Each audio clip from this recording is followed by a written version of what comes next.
If there's nothing pressing, let's take a walk. How does it feel to be in business with Aventurine? I bet you're not used to it. That's just his style. All or nothing is his mantra. He's always cozying up to his clients while egging them on to undertake some dangerous assignment with him. But everyone has their merits, so I won't comment further. But Aventurine's luck has always been good. He's always closed all his cases without a hitch, and basically never lost a gamble. Which is why, on the issue of retaking Penacony, I'm watching with keen interest. As for the two cases, apologies, but I don't have much info on them either. All I can do is ask you to keep digging for more details.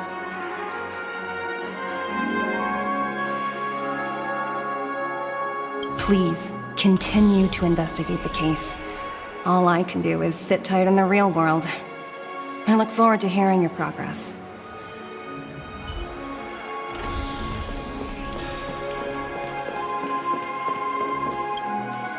We're carrying out our captain's orders.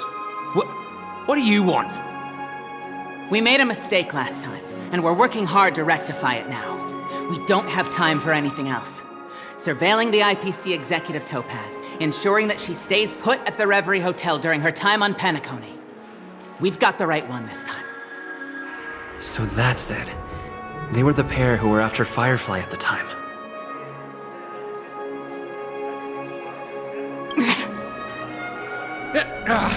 It's you again.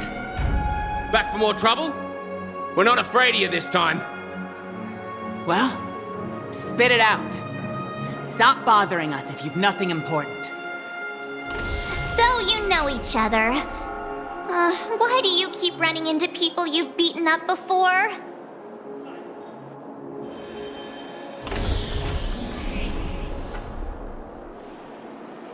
That's right.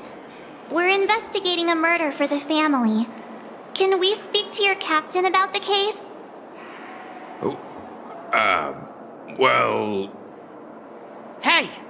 The security officer instructed everyone to shut their traps before he returned from Dream's Edge. What murder? You'd better stop spouting nonsense. Yeah, that's right. We have nothing to report. Please leave. Looks like they're not going to cooperate. But they did at least tell us that the captain is at Dream's Edge. Why don't we just look for the security officer then? It's probably Gallagher, the one he mentioned, right?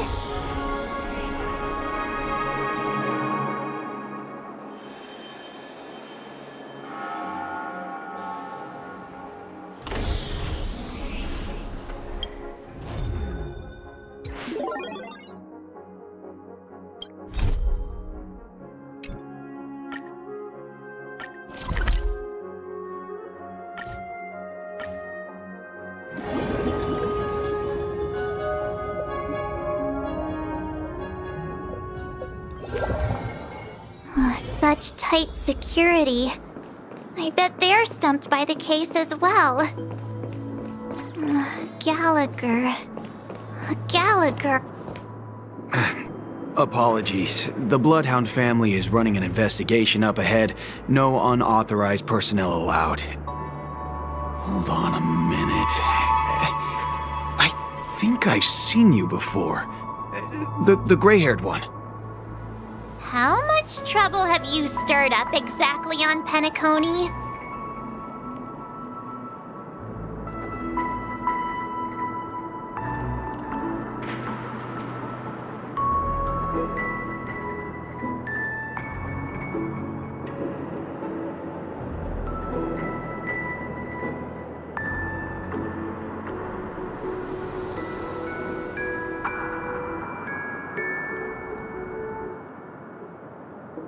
Not possible. It was you the last time, yelling about some clockwork friendship while beating me up with that silver-haired girl.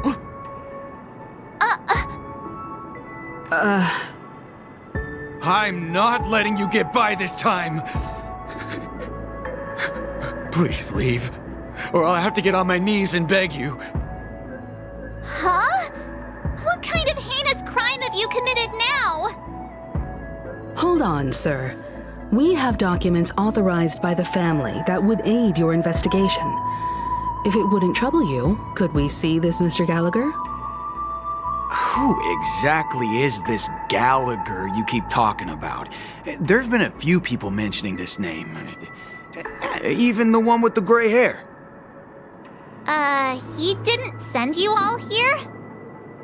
It was the security officer who dispatched us. That's all I can divulge. He'll do! He's the one we've been looking for! Sorry, no can do. The boss said that since it's a matter of the family's reputation, no one's allowed through. Everyone, please leave. There's really no need for us to make things difficult for each other, right? We're really sorry for troubling you. Let's think of another way. Another way. That's it! Didn't they say something about that? What was it? Clockwork? That got this guy to change his mind. Can you perform it again? That, clocky magic.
Sorry, no can do.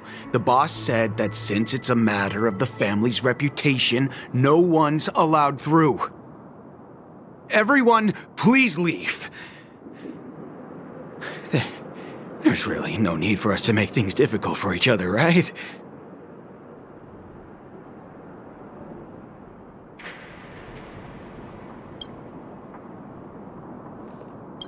Sorry, no can do. The boss said that since it's a matter of the family's reputation, no one's allowed through.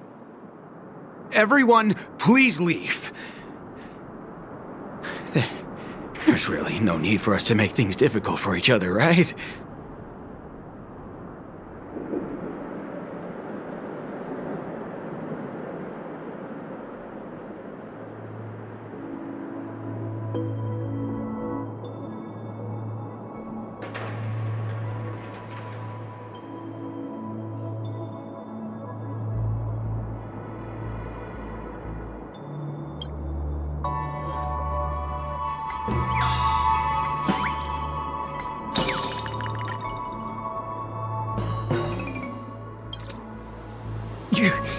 You lot insist on doing this.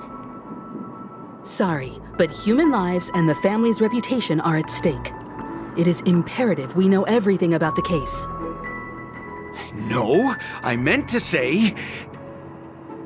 Do I really have to get down on my knees and grovel?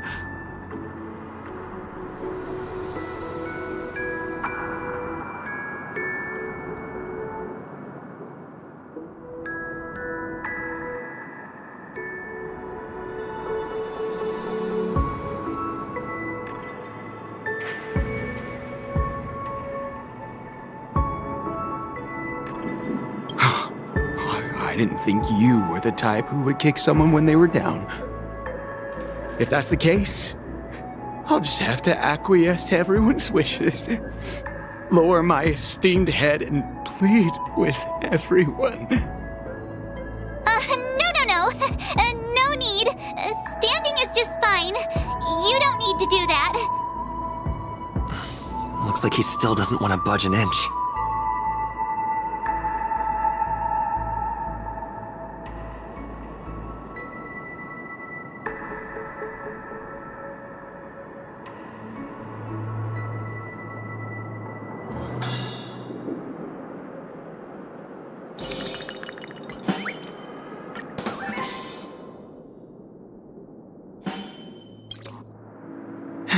Let me see what time it is now. Whoa! It's this time already! What? Time to clock out! And no one's gonna stop me.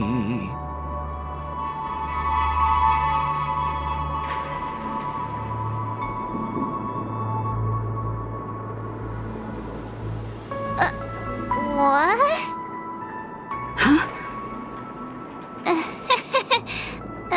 This clockwork trick of yours, it's kinda dangerous. At least he won't be getting in our way again. Let's go find that Gallagher and ask him the intricacies of the case. I was wondering what all the commotion was. Huh. Oh, it's you guys. Welcome. Since you made it here, what can I do for you? Hello, Mr. Gallagher, sir. Judging from your tone, it sounds like you were expecting us. Miss Himiko, you're too polite. There's no need to call me sir. Mr. Gallagher, you even know my name. Of course I do.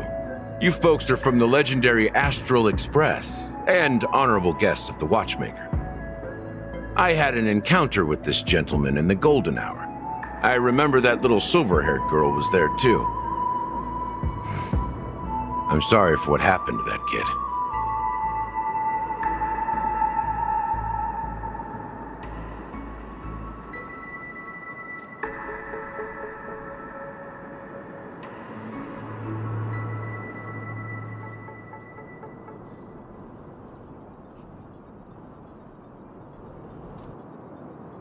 This is also the reason why we've come to visit you, Mr. Gallagher. The Express can't just overlook the death of that child. So we've decided to help the family get to the bottom of it, in the hopes of getting justice for her. The Nameless involved with the family. What an unpredictable twist of fate. Why? What's wrong with the family? It's nothing. On Penacony, everyone loves the family. No matter how much one resists the beautiful dream, when the time comes, they too will find it hard to let go. Who wants to leave a warm nest? Just idiots, little kids, and inebriated fools. Mr. Gallagher seems to be getting at something. But you got it wrong. I'm not. You want to discuss the case? Sure, come with me. This is not a good place to talk. Let's go elsewhere.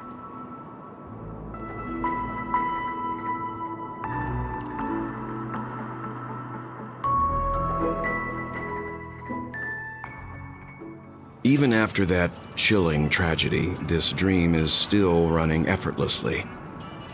Other than the family of the Harmony, it's hard to imagine any other power in the universe that could sustain a building of such magnitude. The family itself is a huge, perfect building, like a living idol. Each member of the family sees themselves as a piece of the divine puzzle, revolving around a singular core and a shared ideal. Under their command, they loyally fulfill their roles, offering themselves while also receiving sustenance in return. Interesting analogy. Perhaps that's why Penacony's beautiful dream has persisted for so long. But the human body has its limits, and so does the divine's. That doesn't sound like the kind of comment a Galaxy Ranger would make. Just pointing out the facts. Mr. Yang will definitely have a better sense of what's going on than I do.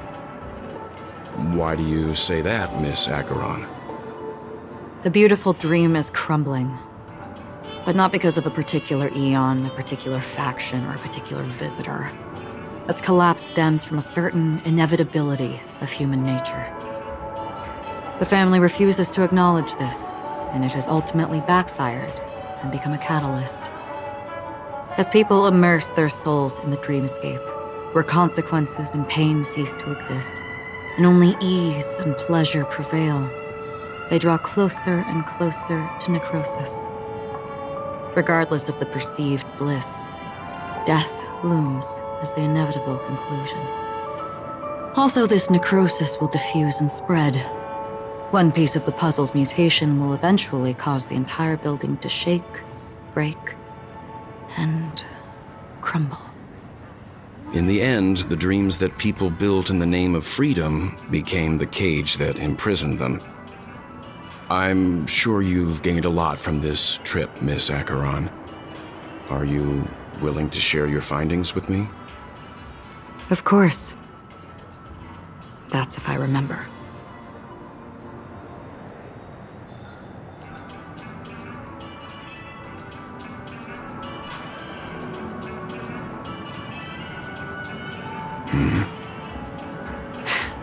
Don't mind me, it's just a habit.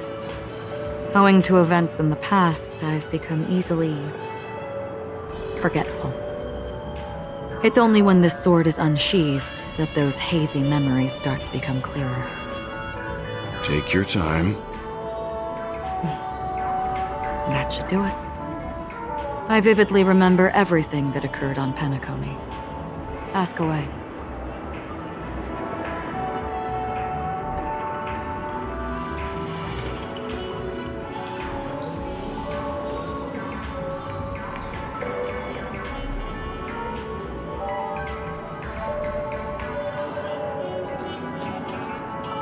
The moment of daybreak.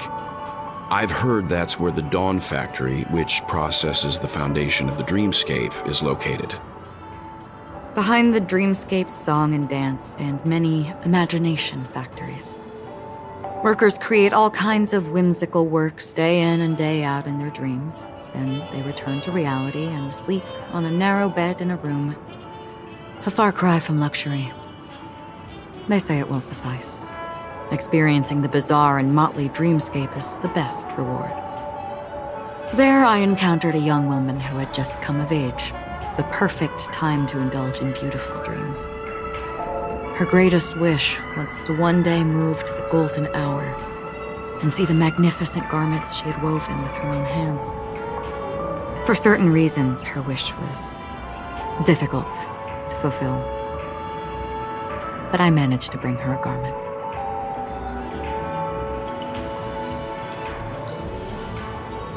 Gilded Hour. It's said to be Penacony's currency center. Yes. It is a fortress-like financial city, the economic heart of the dreamscape.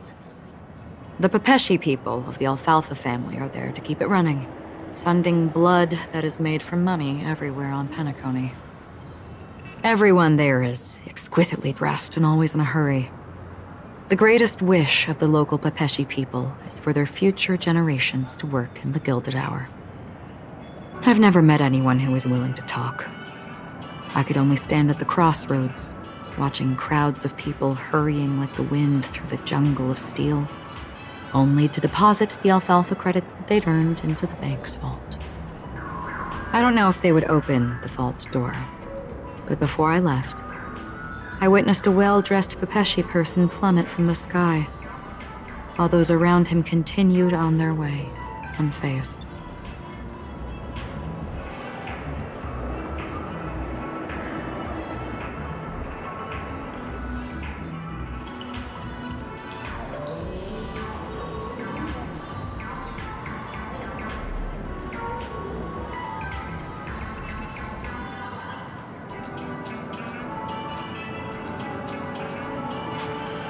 I hear the Blue Hour is very romantic. Do you have any tales to share? Perhaps Mr. Yang has heard. There is a large boat called the Eventide, anchored along the Sea of Dreams, where soft music and dancing persist endlessly every night. I ran into a wizened lady there. She was at the dock, waiting for her long-departed lover to return, waiting for countless hours within time that stood still. In the humid sea breeze, she spoke of her own youth. Like many who desired wealth and love, they came to Penacony to pursue their dreams. Alas, her lover's consciousness was lost in the dark depths of the Sea of Dreams. Finally, she suggested we continue our conversation on a boat in the shallows. I agreed and boarded the boat with her. But she never said anything. Her eyes absent-mindedly gazing at the horizon for what seemed like forever. Finally, we retreated to the beach.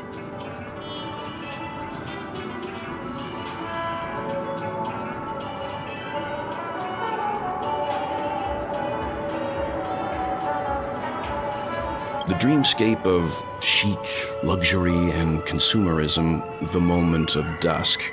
My companions have been there too. Then you all must have seen those who are attempting to realize their dreams.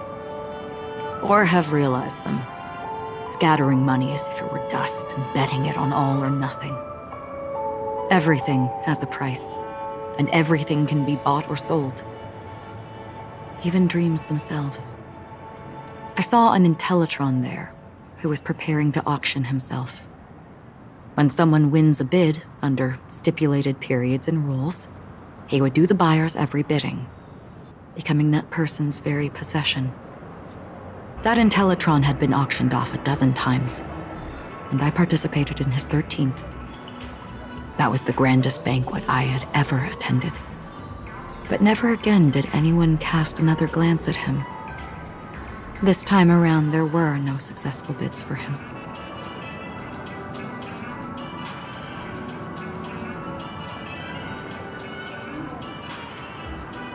This is what I've seen and heard along the way. Someone once said to me, Penacony wasn't like this a long time ago, nor should it be. I've traveled through the reality and dreamscape of the planet of festivities, watched the tides of night rise and fall when time stopped for people. where the spirits of the rich and impoverished remain forever fixed on their own scales. This is why I think the collapse of the beautiful dream is inevitable. There might be a way to change everything. Perhaps. But if this is indeed the world that people desire, if this is precisely why life chooses to slumber, should we still seek to change it?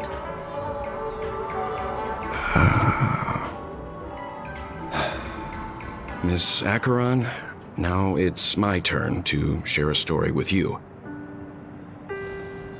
There was a man from my homeland who, at a time when the world was grappling with deep, unhealable pain, made a choice. He wove together the dreams of everyone in the world, linking people's dreamscapes, and shouldered this burden himself.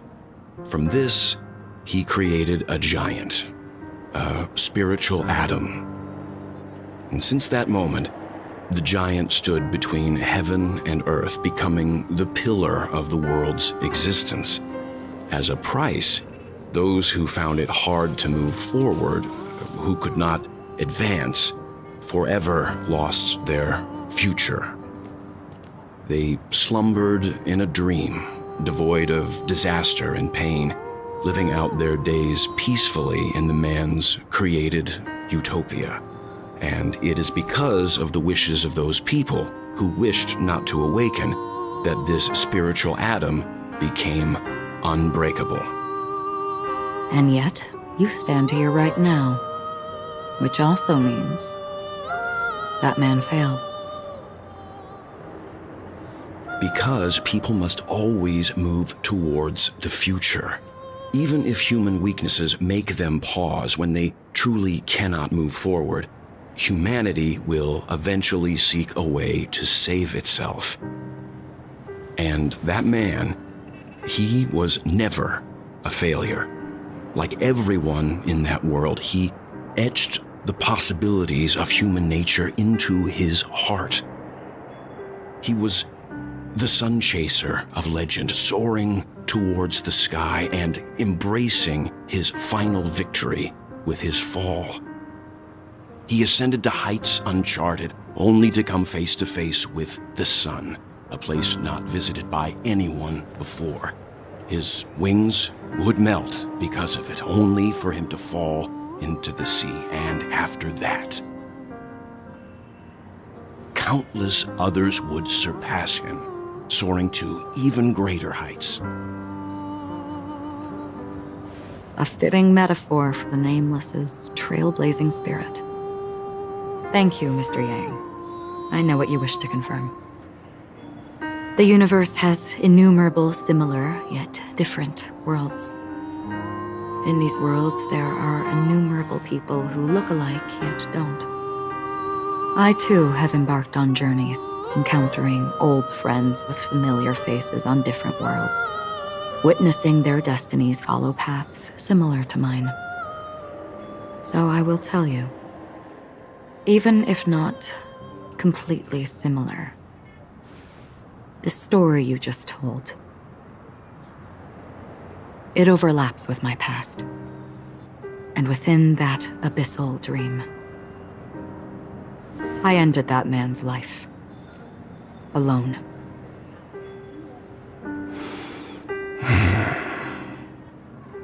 I am not who you think I am. Nor will my home be as fortunate as your world. I am sorry. It's fine. I don't mind, so long as I can alleviate your suspicions. There's something I still wish to know, Miss Acheron. Under that representation of the hunt, exactly what sort of power is it that has motivated your solitary journey thus far? Mr. Yang, before answering that question, I wish to continue the previous topic. I like your analogy very much. Indeed, birds are born to fly. But in a distant past, their ancestors could only gaze at the sky in envy. They saw that faraway ray of light from above the heavens, piercing through the clouds and blanketing the earth. And so, time and time again, generation after generation, the birds spread their wings and took to the sky, attempting to touch its ceiling, all because the sun was there.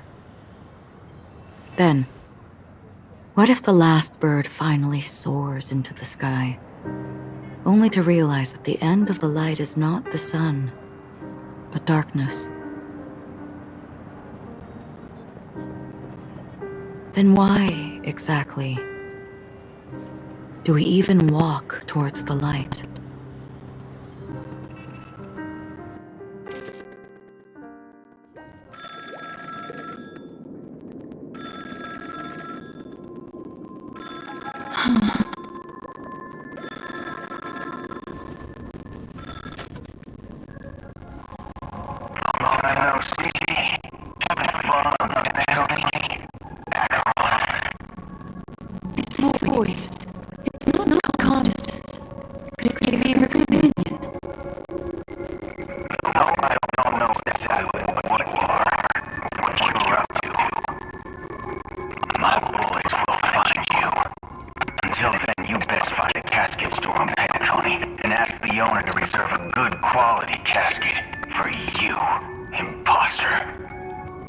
Imposter? I see. She gave my whereabouts to someone who's tracking Acheron too. Who are you? Huh? Did I make a mistake? Who the fudge are you? I'm the Garden of Recollection's memo keeper. Not bad. This is the kind of tough challenge I like. You that imposter's bodyguard? Never mind. It's fine. I'll leave a round for you. So get that forehead clean and wait for me. I don't know what you're talking about, but you know Acheron, the Galaxy Ranger, yes? I have something to ask you. Are you asking me to write your will? Sure. Go ahead. Not quite. I only want to ask, how exactly did she become a Galaxy Ranger? She's clearly not a path strider of the hunt, but you are, aren't you? Tell me, what's Acheron's deal? Sure. Never thought I'd come across an ally. Fudge, what a stroke of luck. Well, I'll be on Penacony soon. Memo keeper, go buy a bottle of Asdana's white oak and warm it up, and I'll raise a glass to you. That lady's passed. Well, nobody knows. But if all you want is a simple answer, sure, you best get a chair and take a seat. That woman, named Acheron, is an emanator who should not exist.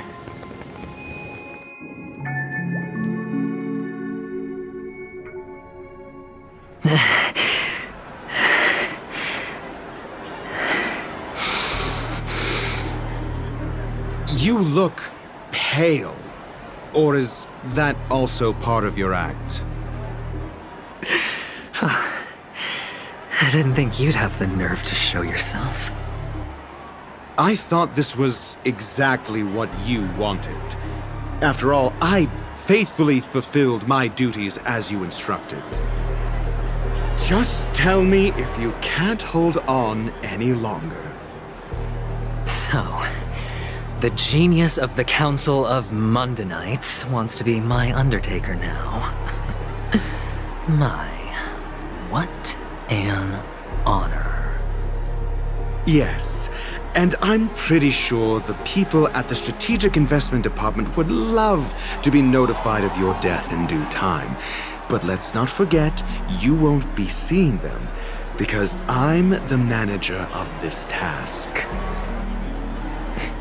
Great. Then tell your people that Aventurine is ready to go in 17 system hours. Oh, you've got a lot of nerve. How exactly do you plan on completing your task while your hands are tied by the Harmony? Well, my conversation with Sunday convinced me that there's a traitor in the family, and that they hold the secrets of Penacony. So, I took the opportunity to set everything in motion. I even managed to recover the gift money. Things haven't gone this smoothly since I walked through the doors of the Reverie. Now I'm only one step away from victory. Let's just wait and see. Sounds like a very elaborate way of saying that you failed. That's all I can say. Have you forgotten, Doctor? You betrayed me. Go. Do what you must. I look forward to the sight of the IPC fleet surrounding Penacony. You've achieved what you desired, haven't you? That's true, but what's your plan? Did you conceal an orbital support beacon in that gift money bag? Well, who knows? Maybe that's why I'm handing out cash even when I'm about to bite the dust. You are indeed a gambler. An insane one at that. Maybe I am. Who knows? Fine. Here, take this. Open it when you're on your last legs. You'll thank me. What's this? Medical advice?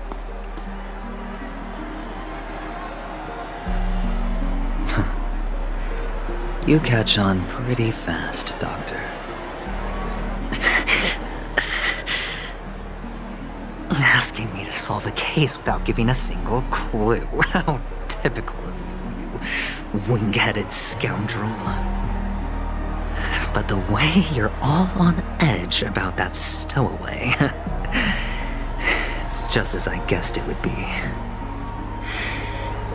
As for now, let the rain of wealth from the IPC fall evenly on everyone.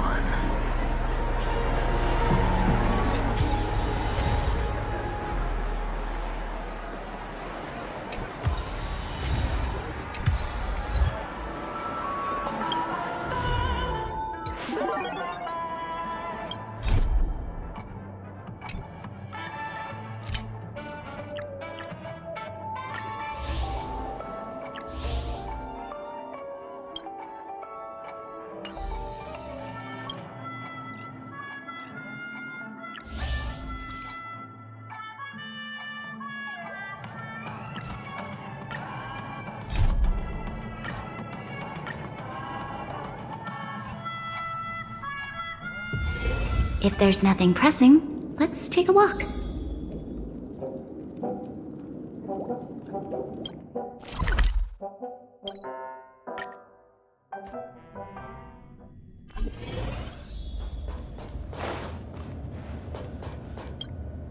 Correct. All the cabins they might pass by have been checked. Remember to report to lead researcher Asta.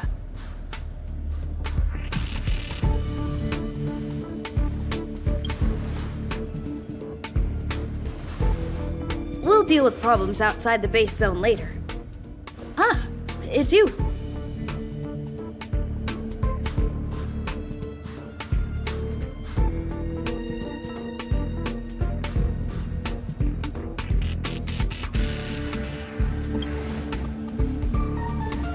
Sorry, this is embarrassing.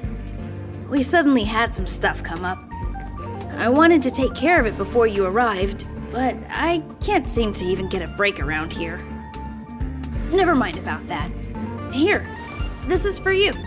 I made it this morning, and I've been keeping it warm.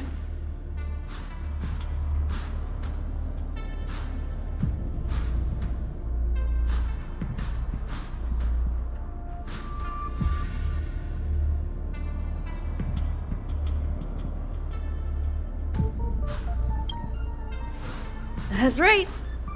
I hope you don't hate it. I spent a long time wondering what to give you. In the end, I realized I should stick to what I'm good at. Miss Asta loves my fried rice, so I hope you like it too. Sorry it's so noisy here.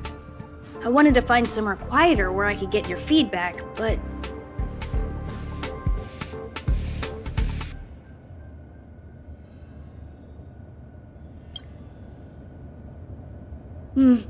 I'm pretty confident in this dish. Unfortunately, I was a bit rushed at the end. Some big shot suddenly decided to visit the space station today.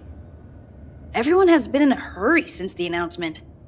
They're all worried that a bad impression could damage Madame Herta's reputation. Miss Asta said that the guest appears to be Madame Herta's research partner. If he's doing research with her, he must be famous throughout the galaxy. Look at the time. The guest is almost here. If you're curious, just follow the crowd. Miss Asta and I will be there soon.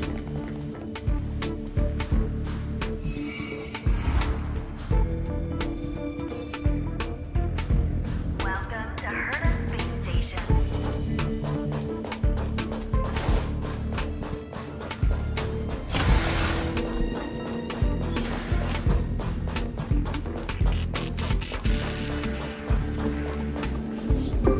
Wow, it's the first time I've seen such a spectacle. Even the top brass. So this visitor is... Get ready.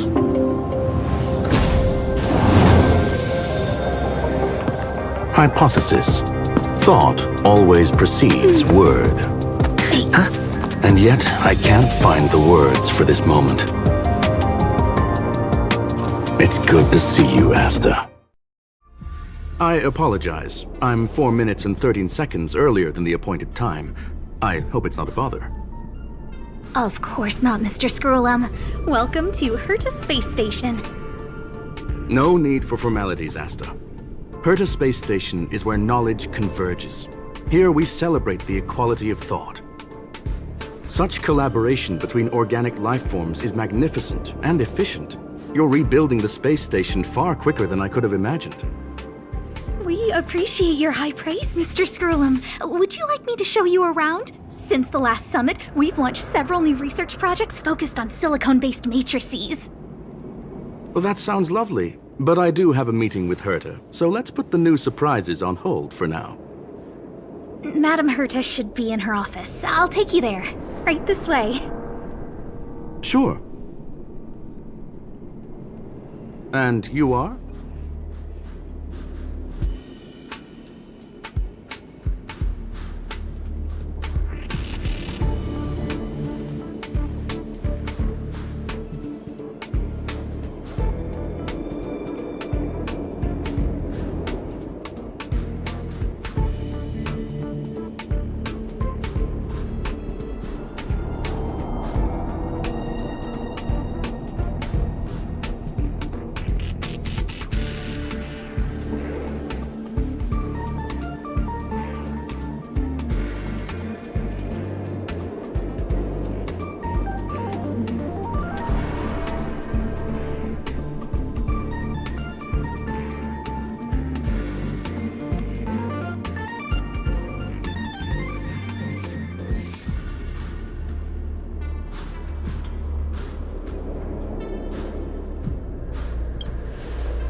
Ah, hello, young sir.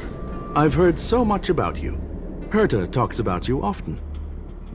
She's quite curious about you, as am I. What is it like to live in symbiosis with a Stellaron? I hope we'll have sufficient time in the future to get to know each other and answer this question.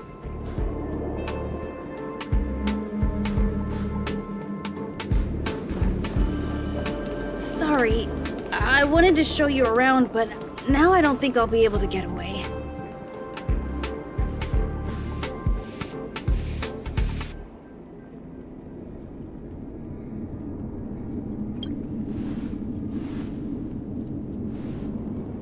All right, see you later.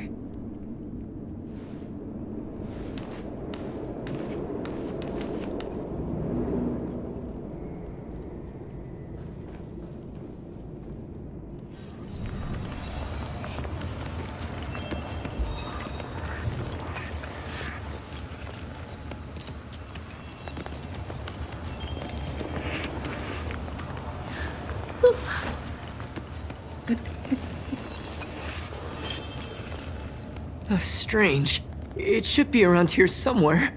Maybe it's hidden inside Madame Herta's portrait. Huh? Do you need something? If you're looking for the front desk, just go straight through those doors.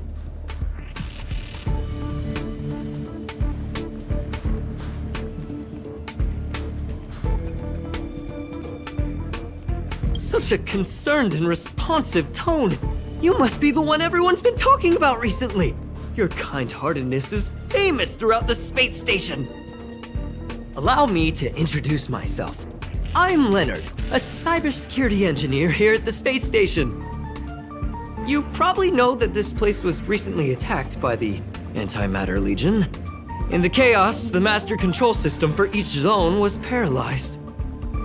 Now that the station is being rebuilt, my job is to repair equipment and restore the space station's cybersecurity. But during the repair process, I discovered some anomalies. The access records show that a third party other than the Legion invaded while the master control system was paralyzed.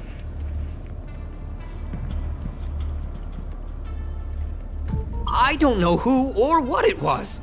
Actually, I'm investigating that right now.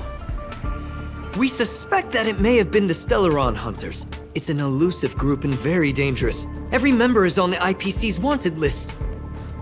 They include a super hacker from Punk Lord. I'm ashamed to admit that I've lost to her once before.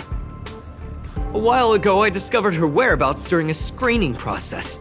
I was planning to follow the clues to find more details about her, but I fell into her trap. Can you guess what happened next? She reverse-hacked my device, sent out a bunch of spam, made a video game open to the space station, and told everyone that an idiot named Leonard made a big silly mistake. Ugh, I don't want to think about it. Now that everything is calmed down, I thought they'd be on my case already. The silver lining? Madame Herta was generous enough to allow me to continue investigating this matter.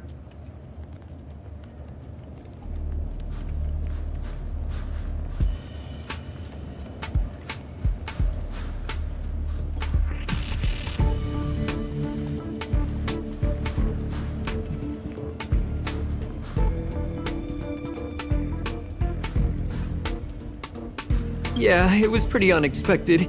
Space station affairs are usually handled by lead researcher Asta.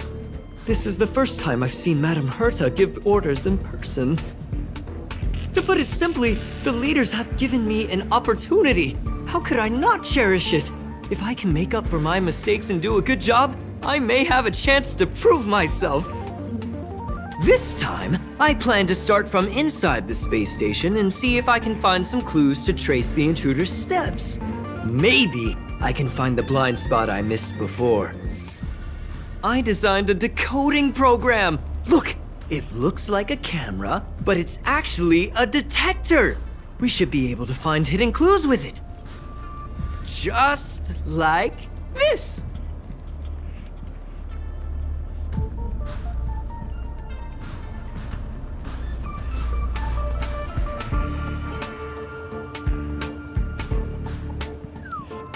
That's,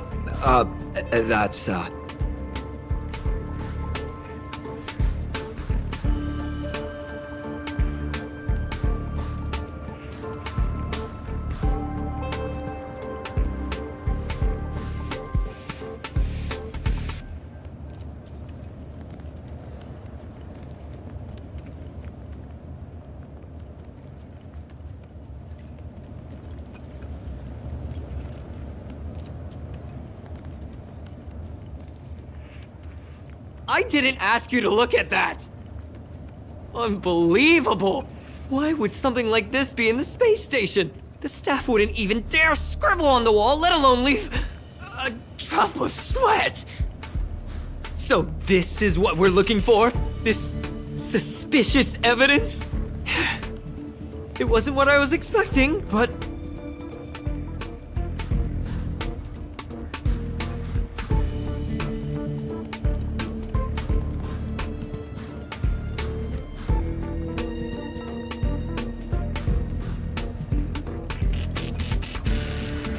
Wait a second. Let me take a look. Oh, I see. This is digital graffiti that appears to represent Mongolian symbols. If I'm not mistaken, this should be some kind of automatic encryption. We need to decipher it if we want to find any culpatory evidence.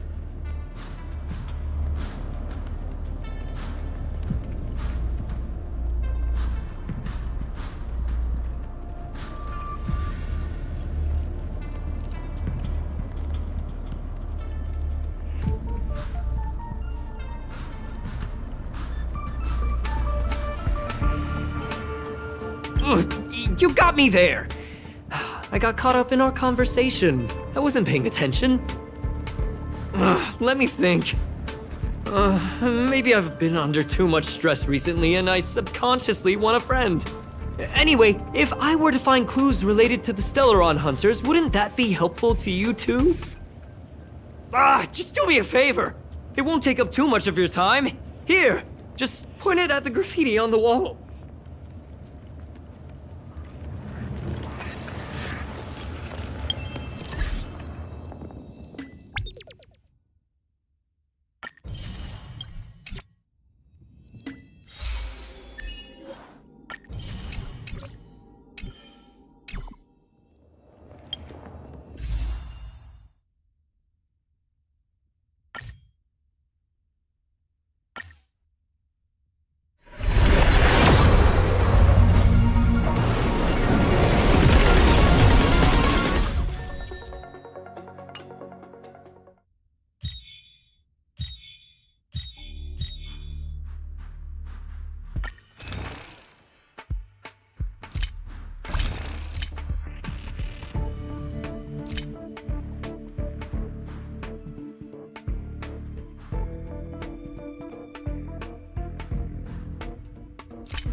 Why are there Void Rangers here?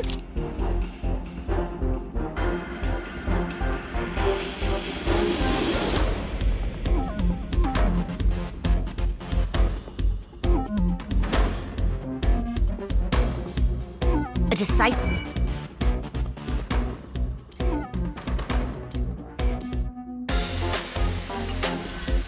Lend me your strength. Time to say bye. Boom.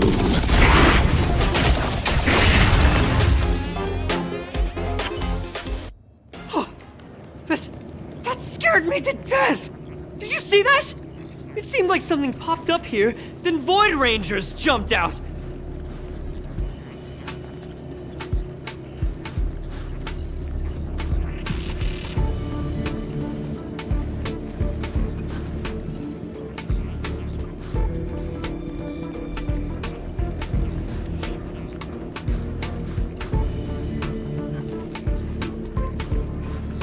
But look! Just like I guessed, this graffiti is encrypted. If we decipher it, we can see some hidden information. The surveillance camera captured her face. Silver Wolf. It's exactly the same as the photo on the IPC's wanted list. Let me see what she was up to. Is this a transmitter beacon? Oh, I see. She probably ran into the Antimatter Legion during the invasion, then used this beacon to teleport the enemies somewhere else. We accidentally activated the beacon again just now, and they were brought back. Jeez, Stellaron Hunters have the ability to stow enemies away like that? Beacon transmission that doesn't require a power source and can be implemented solely through computation? No wonder they were able to break into the space station. With this, I'm afraid not even Madame Herta's office is safe.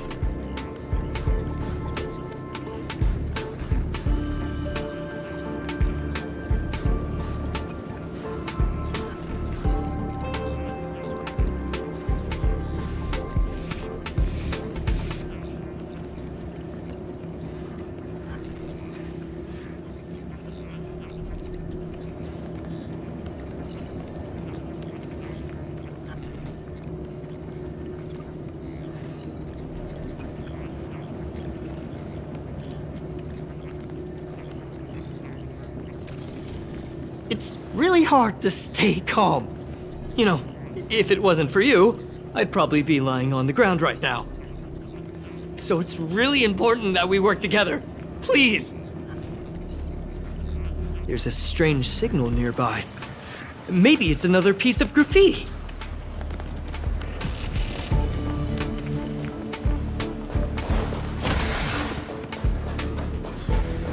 Look! Up there! They even put down a question mark. They must be making fun of us.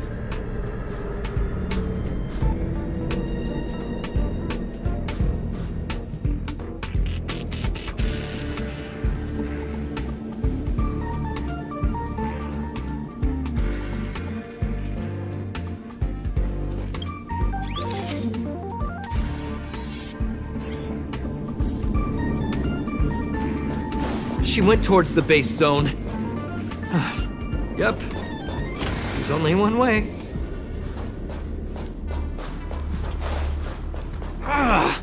Disappeared again? This thing keeps cutting out when I'm deciphering it. She must have stopped here for a bit. Let's look around. Your fake ID info is ready. Ah, so that's what happened. She sneaked in first, then helped her partner in through the main door. It's a classic hacking operation. Let's see. The registered name is Leonard Collywell.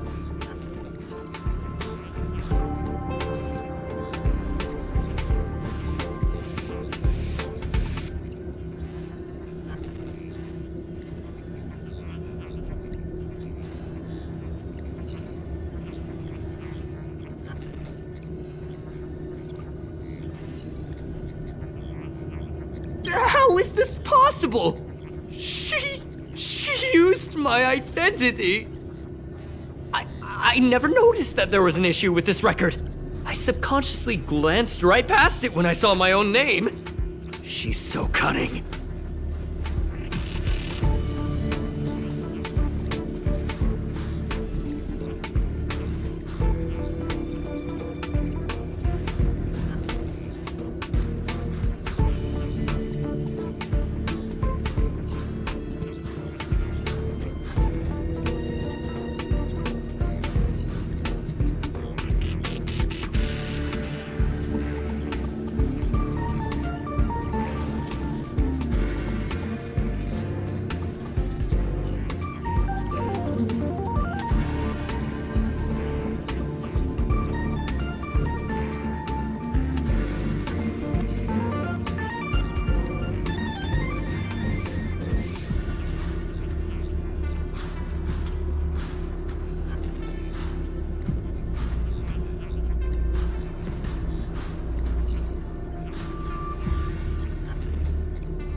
It's an honest mistake!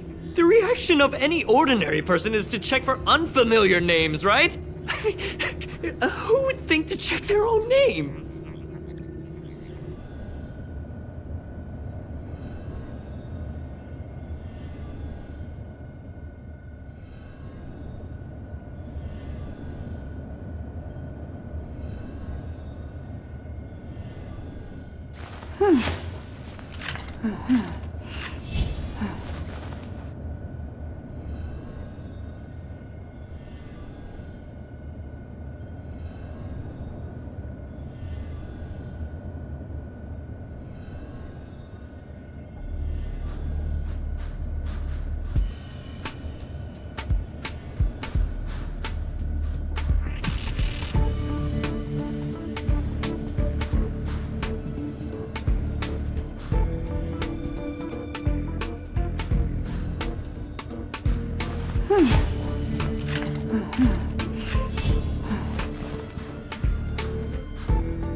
Rock and roll might be my only true companion.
Let me have some fun this time.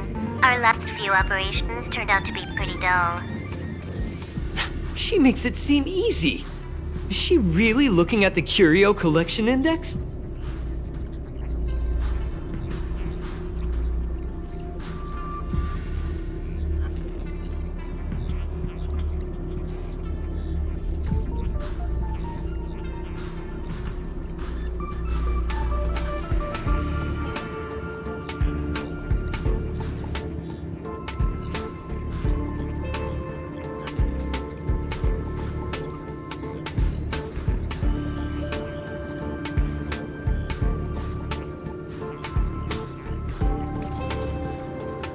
Judging by how calm she is, she must have been in this room for a while.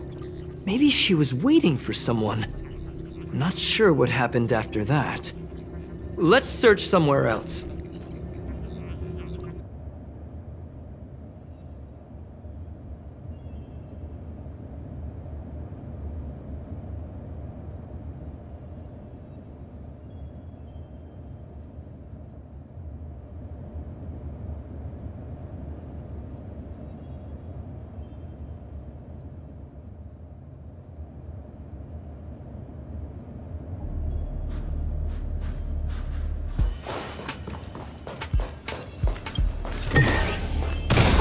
This will keep us well.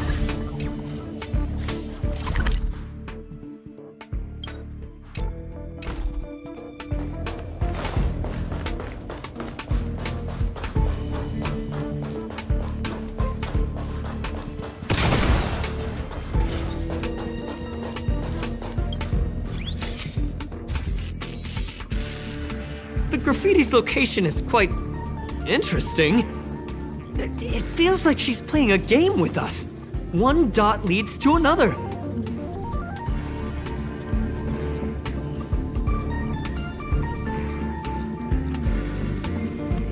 I heard from a friend that the hackers on Punk Lord have a tradition. When they hack, they purposely leave something behind for people to discover. Kind of like throwing down the gauntlet. They call this the Punk Lord mentality.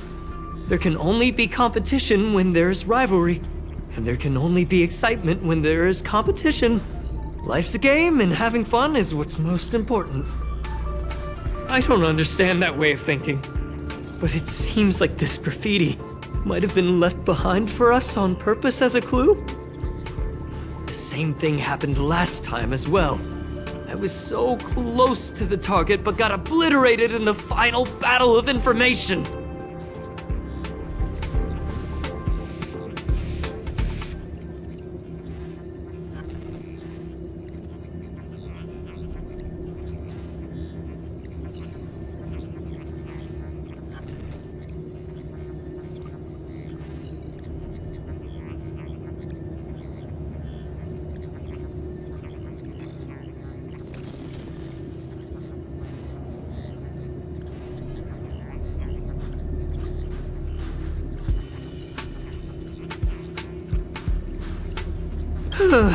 Doesn't help to dwell on past failures. It's more important to do your best with the things in front of you. Ah, she seems to be leaving. Let's keep up.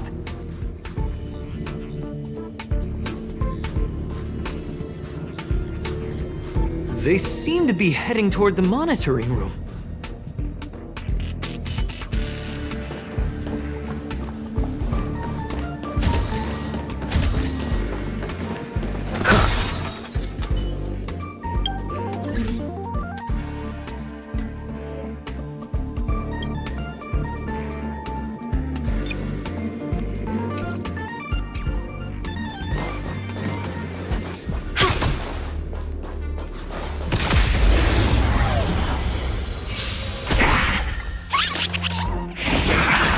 Lend me your strength. Time to say bye. Boom. Answer me.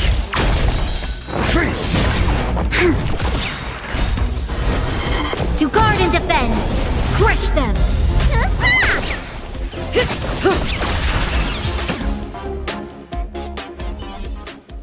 We shall take back what we lost.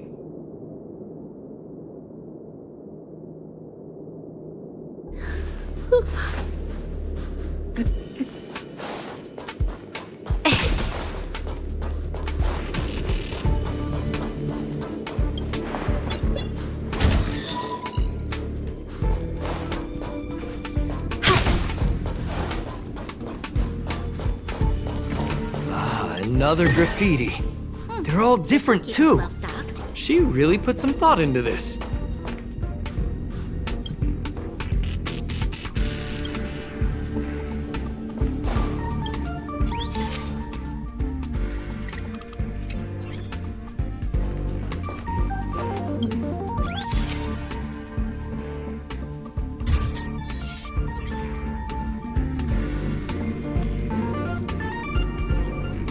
Huh?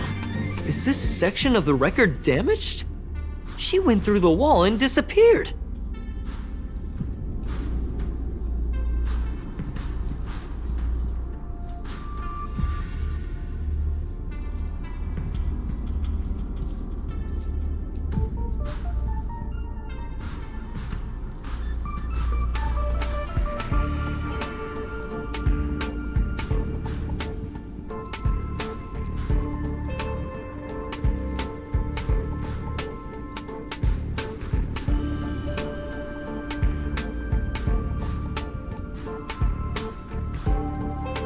That's highly unlikely. I bought this detector just last week. The refund guarantee hasn't even expired yet.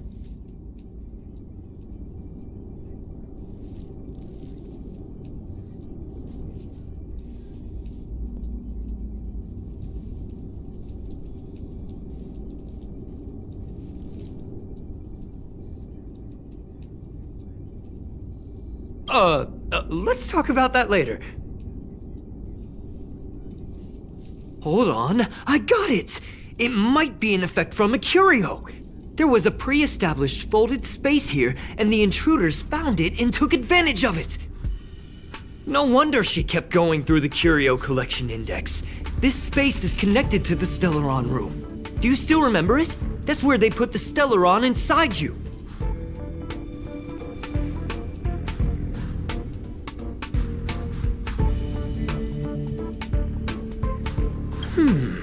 Why would they leave you here if their objective was the Stellaron?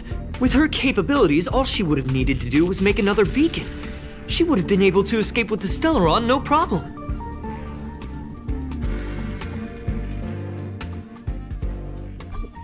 Huh? There's no graffiti here. Oh, we're doomed! The trail has gone cold. Ugh, so strange. Did she really leave just like that? She came all this way and didn't take anything with her, nor leave anything behind. Oh, they did leave you behind. Sorry, that sounded better in my head. It must have been a terrible feeling waking up in a place that was completely unfamiliar to you.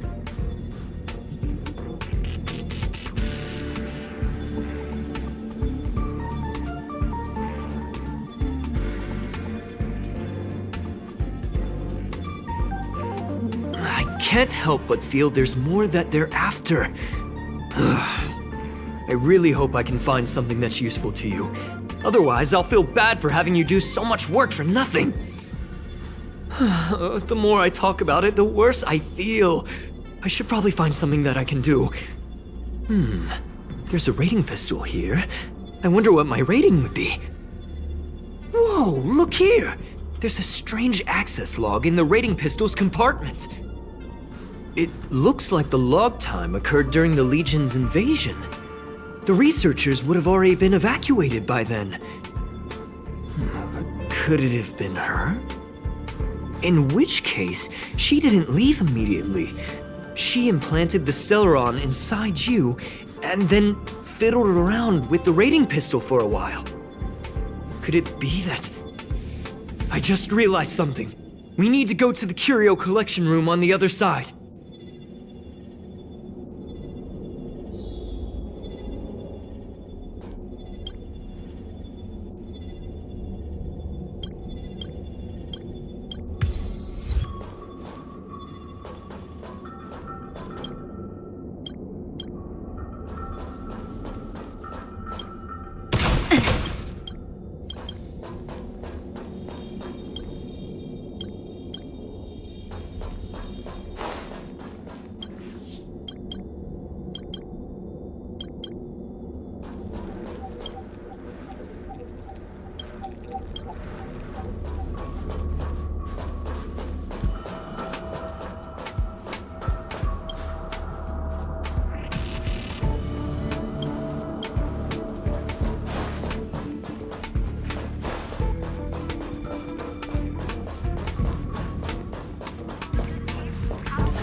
Just as I thought. She was here!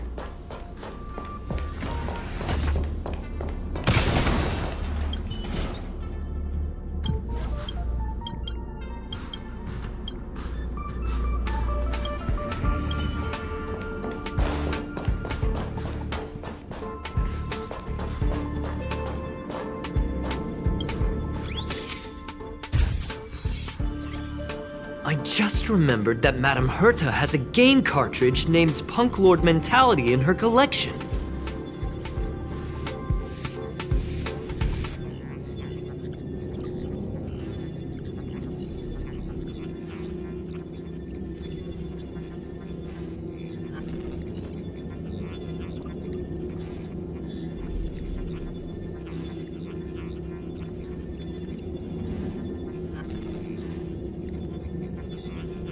You remember it, right? It's actually on the list of missing curios. I wasn't able to put the two together before.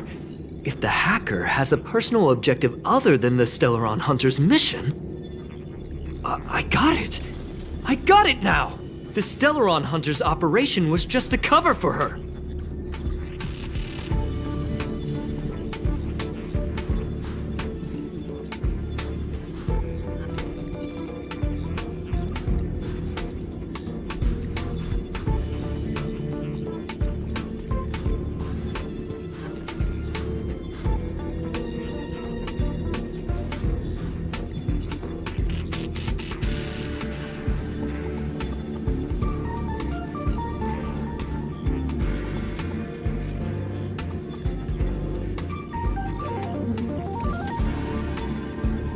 That's right! She was so interested in the Curio Collection Index that she stayed in the space station even after her mission was complete. This was what she was truly after. She knew we would be looking for the Stellaron Hunters and used it as her cover. Very smart. To be expected of someone from Punk Lord. Hold on, though. Something doesn't add up. The curios are Madame Herta's most prized possessions. All the visit requests are sent to her office from the computer in the main control room. Some researchers tried to gain access to the curios for research purposes once, but they didn't get proper authorization. She caught them all red-handed.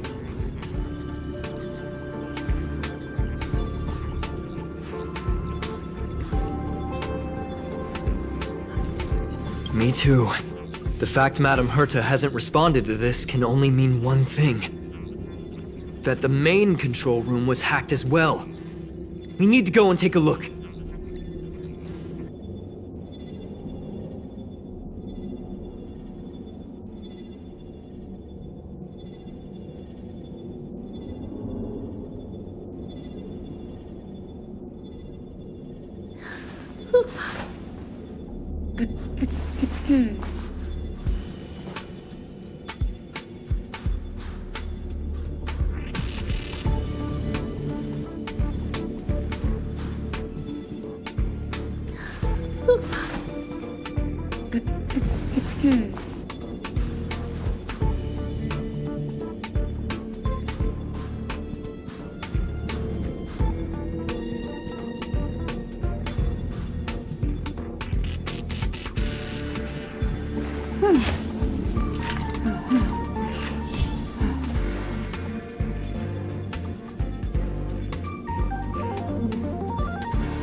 Wait, don't move.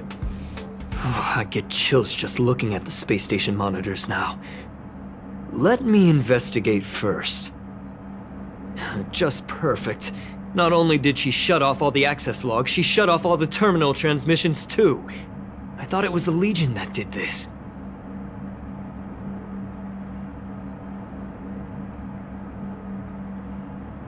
Let's focus on the main task first. I am curious, though. She paused the terminal transmissions, but didn't touch the local data at all. I really don't get her. As a Stellaron hunter, she leaves the Stellaron behind. As a hacker, she doesn't delete the local log. There's an external port here. I'm gonna plug in and take a look.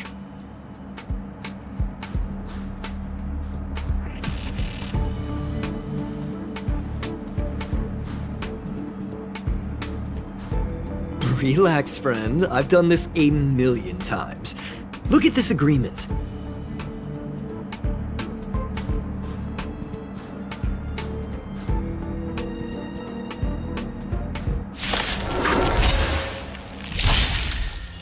Lend me your strength. Answer me. Knowledge, the measure of truth and falsehood. Stand still. Time to say bye. Boom.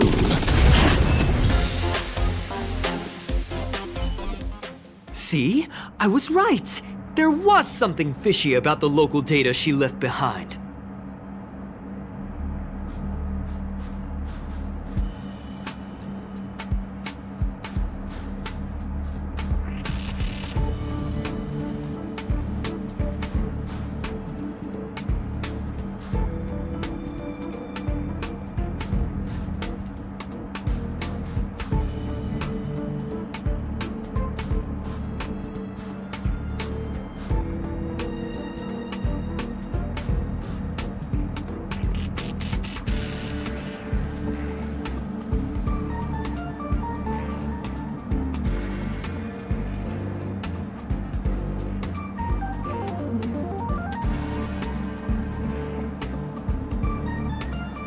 Now we can browse through the curio access logs.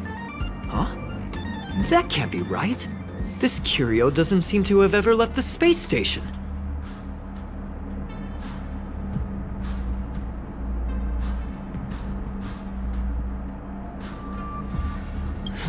From the way things look, yes. The records show that this curio was last sent to Madame Herta's office, and then it disappeared? I'm seriously confused. What did she come here for? She wouldn't have put the graffiti up just to mess with us, would she? No, if I start thinking like that, I may as well give up now. I have to fully investigate every lead, or I'll really be out of a job.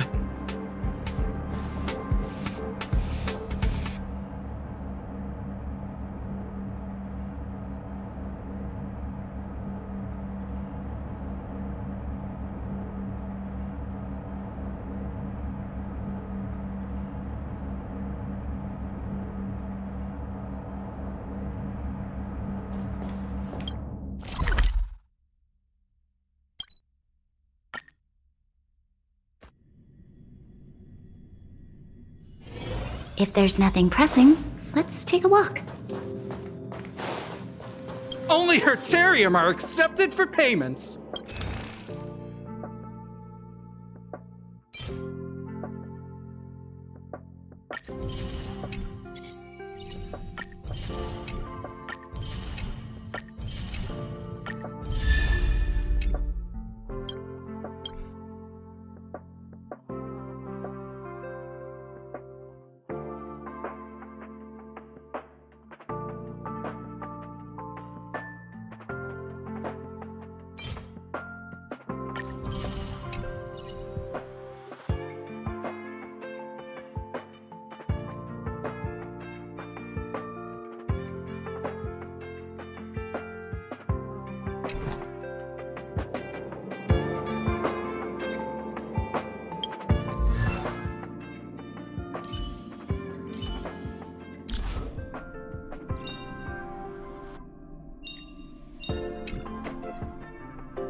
If there's nothing pressing, let's take a walk.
If there's nothing pressing, let's take a walk.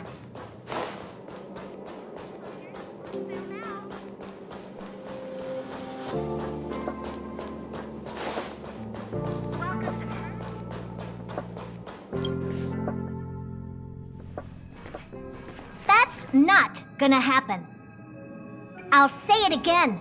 I don't care what Runmei said to you, but there's no chance we're shutting down the simulated universe. Herta, I've made my decision. Question. What have we invested into this project? Hundreds of system hours, the resources of an entire planet, and the most advanced technology in the entire universe. And what have we gotten in return? Unknowns, confusion, and a series of errors.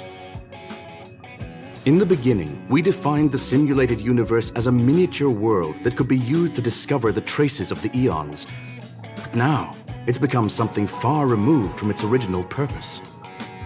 The simulated universe is bound to make errors. You said that yourself, and that's exactly what we're experiencing. Why is that a problem all of a sudden? I adore the vast amount of knowledge, but I cannot accept that the simulated universe remains simply a pending contract waiting to be attended to. Herta, think about it. How many surprises has this project given you? And how many disappointments has it given you? The simulated universe never disappointed me. You are what disappoints me, Scroolum. Do you really think of yourself as someone so exceptionally amazing? Right now, you're more like someone from the Nitwit Society. Herta, I don't mean to question you, nor do I want to deny the hard work you've put forth for the simulated universe. I just want to give more room for knowledge and inspiration to grow freely. That's enough. Leave if you don't want to be part of this. Go tell the other two yourself. Oh, and take your tech with you. I don't need it. I can go find Adrian Taylor, or the red-nosed old man from Epsilon, or even the Intelligentsia Guild. At least they won't quit halfway. Ugh.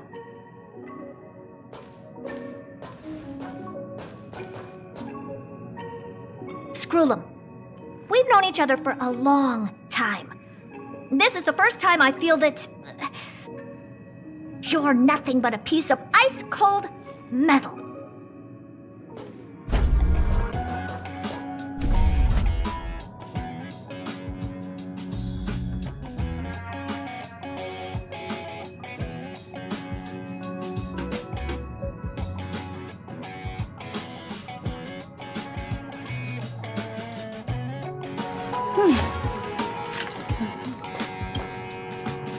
My apologies, sir.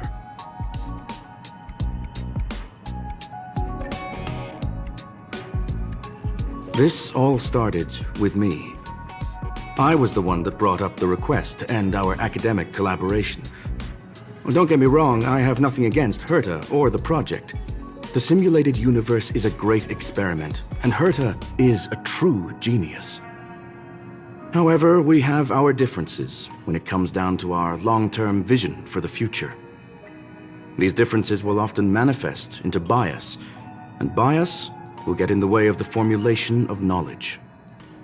Deep down, I want to continue to believe in Herta. The question is whether one should end a collaboration that no longer holds true to its original intent.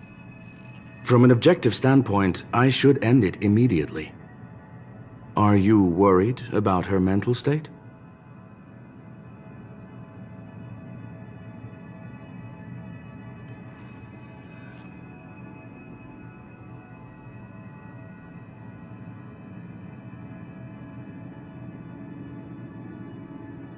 Thank you for the humor. It is good for tense moments like these. The emotions of organic life are like tides. It is my fault for not noticing the trajectory of the moon. Let Herta be alone for a while, so she can calm her emotions. It'll be beneficial for our negotiations later as well. As for the simulated universe, if that's the reason you're here, maybe I can help in answering your questions.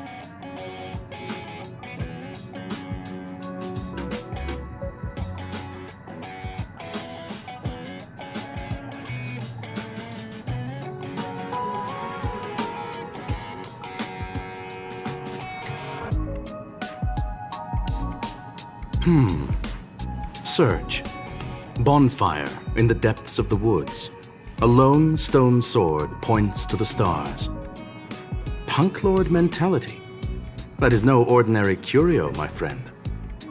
That is a love letter a Galaxy Ranger has written for the universe. Young sir, how much do you know about Punk Lord?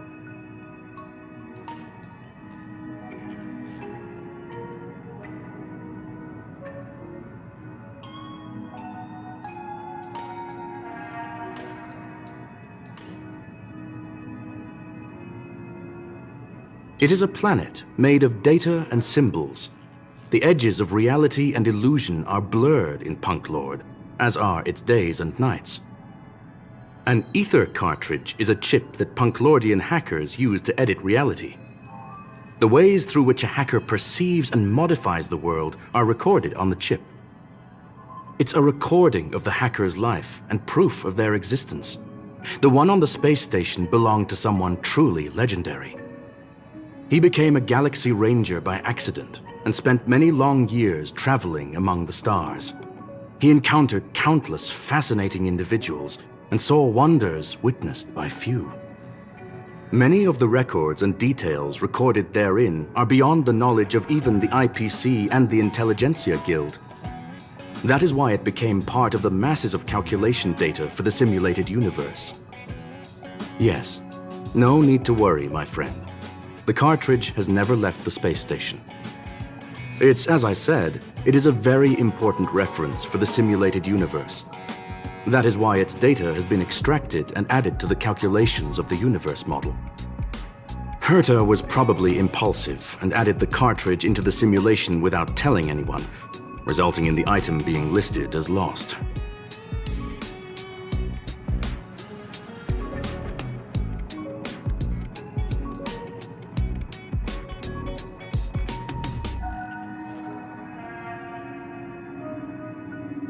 I understand your concern. If the individual in question did indeed try to hack into Herta's office, then the simulated universe is undoubtedly her next target. As such, please allow me to offer my limited abilities to assist you with your investigation, sir. As you already know, the simulated universe will be shut down temporarily. It will remain shut until Herta and I come to a clear conclusion. Yes, this is the last chance to investigate the cartridge data. By way of apology for shutting down the simulated universe, I will use my abilities in the universe to provide you with what assistance I can. This is my recommendation. Please take your time to consider it.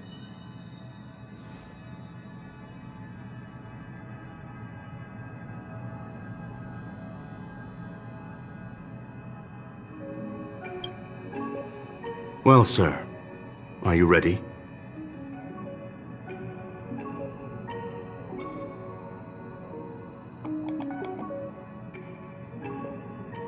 Please, ask away. I welcome all forms of curiosity and the pursuit of knowledge.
Yes, there are other concerns besides those I've mentioned. I believe that the miracles inside the simulated universe have the right to grow and develop organically. The will of others shouldn't be imposed upon it, just like in the actual universe. The more Herta tries, the further she moves away from the universe that she had hoped for. Conclusion: the endless iterations of the simulated universe are wearing down her talents, day by day. I hope to free my dear friend from it. Nevertheless, I must also clarify that this is my opinion alone. You should form your own judgment on Herta, young sir.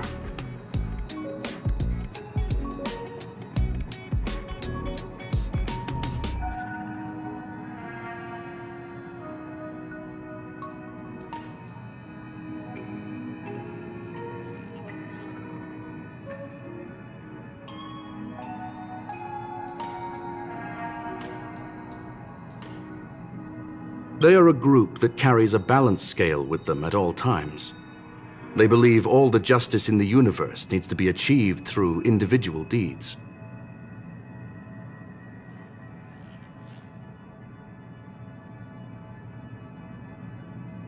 That was the most suitable way of describing the Galaxy Rangers, in my interpretation. They are directed by the path of the hunt and are always accompanied by song and the sound of horns. They pursue justice for the individuals and groups they encounter along the way, and shower them with splendid wines and poems. However, all stories come to an end, just as they disappeared from the spotlight long ago.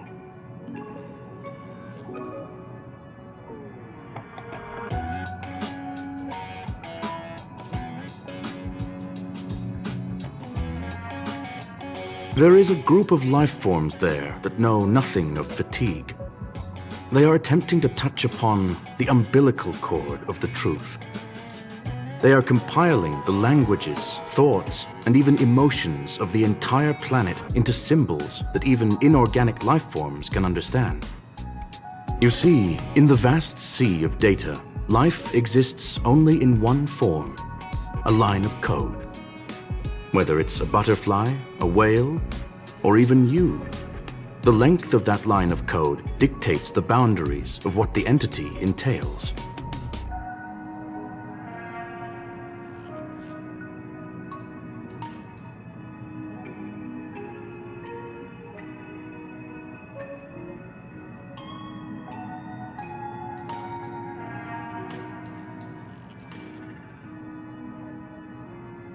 Maybe the emotions of organic life forms are an expression of data, don't you think?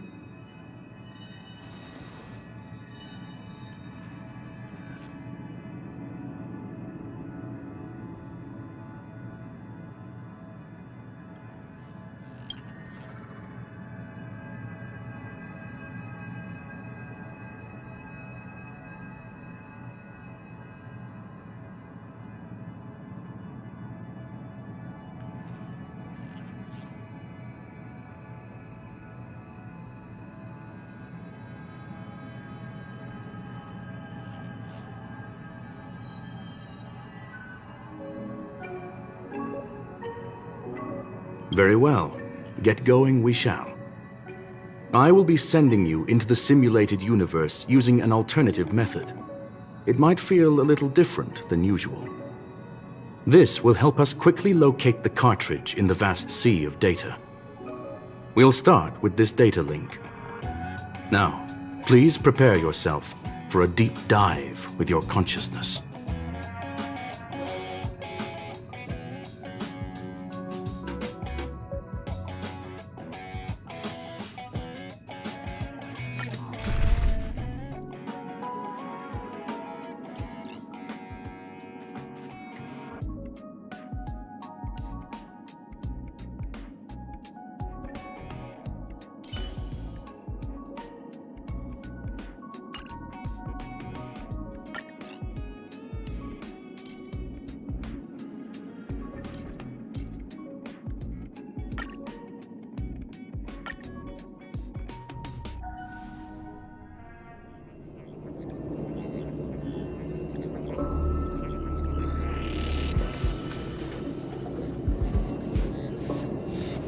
Young sir, are you all right?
You are now inside the data link of the Ether cartridge.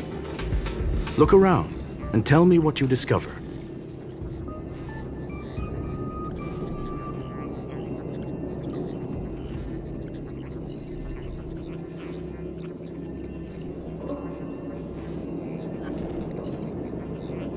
Hacker.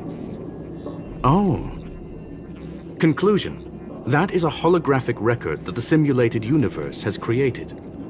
In here, regardless of how large or small, all variables are saved, including outsider traces. You were right. The enemy's invasion has spread to the deepest parts of the simulated universe. They were only a hair away from the Ether cartridge's data link. What we are seeing are the projections of what happened in those moments. Young sir, please stay still. Allow me to see what I can do with this record. Hey, you! Why are you staring at me?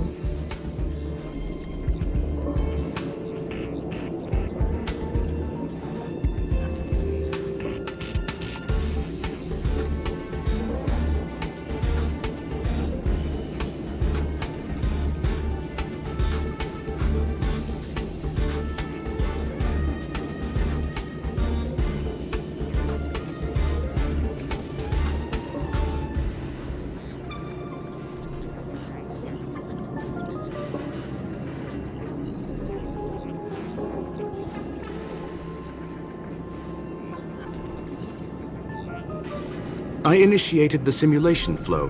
This is just a record of the past. She's not actually talking to you.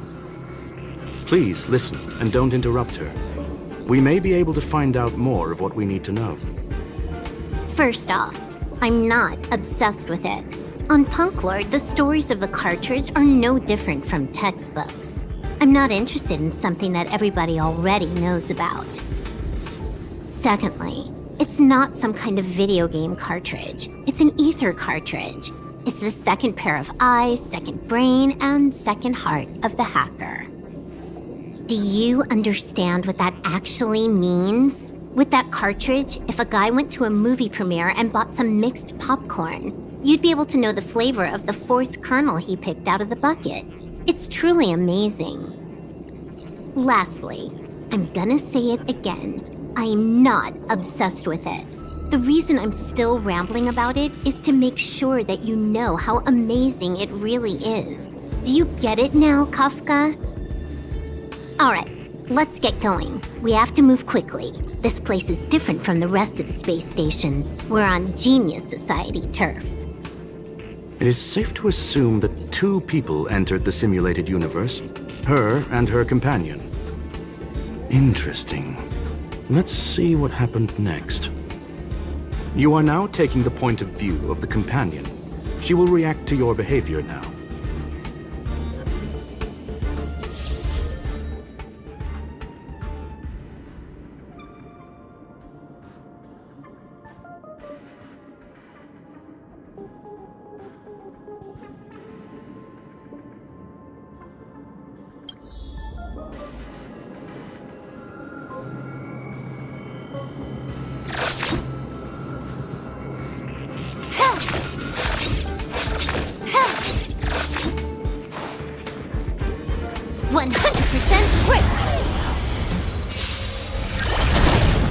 You two.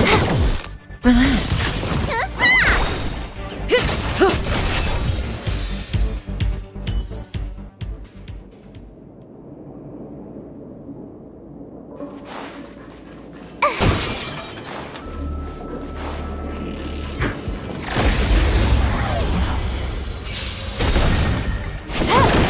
Stand still.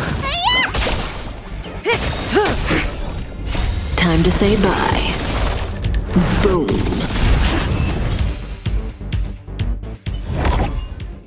Fork in the road, huh? I got this. Wanna pick one first? Give your beloved instincts a try.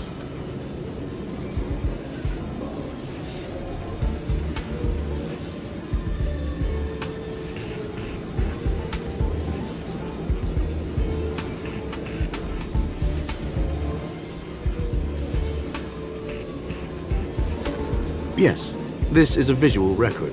No doubt about it. Wrong choice. The correct answer is the path on the right.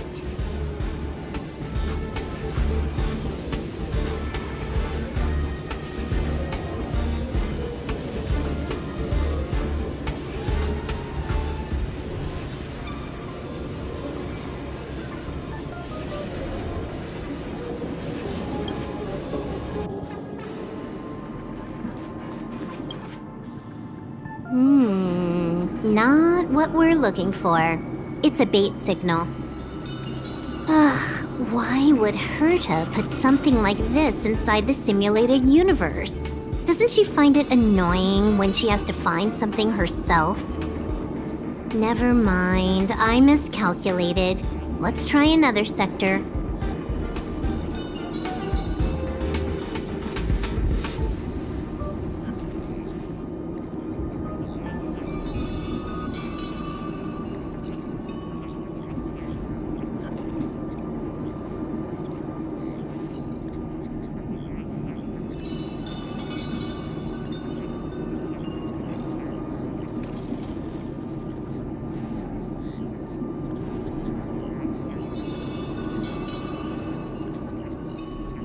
She's actually on the correct path.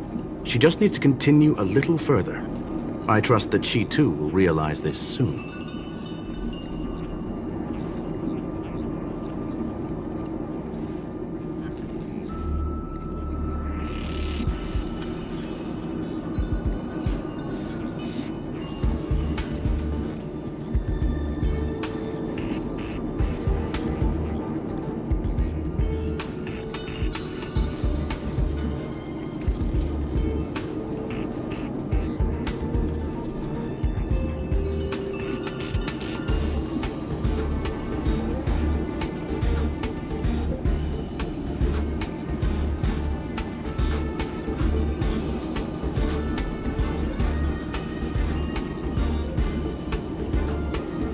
What has happened is destined to happen again. That was my conclusion after having met her. Stellaron Hunter, Silver Wolf. We fought against one another before. Herta was there as well. She may have mentioned it to you.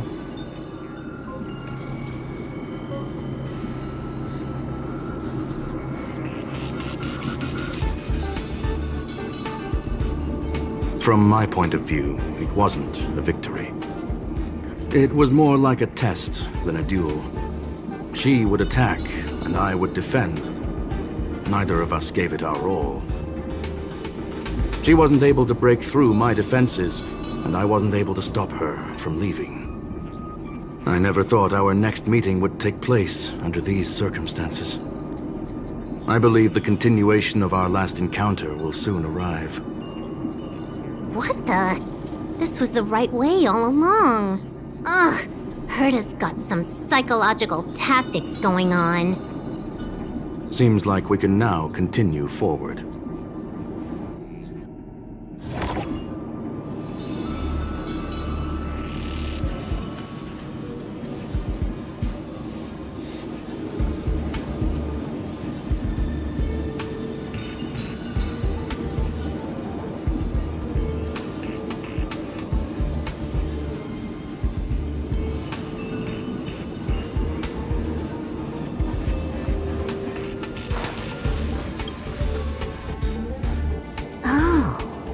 to the space station again.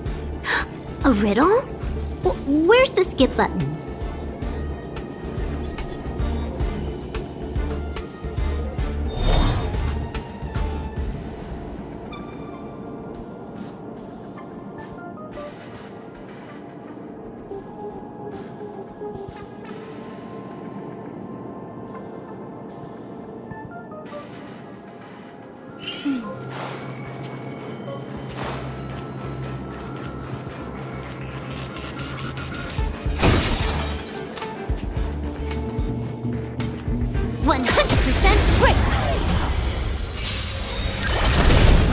You took Relax.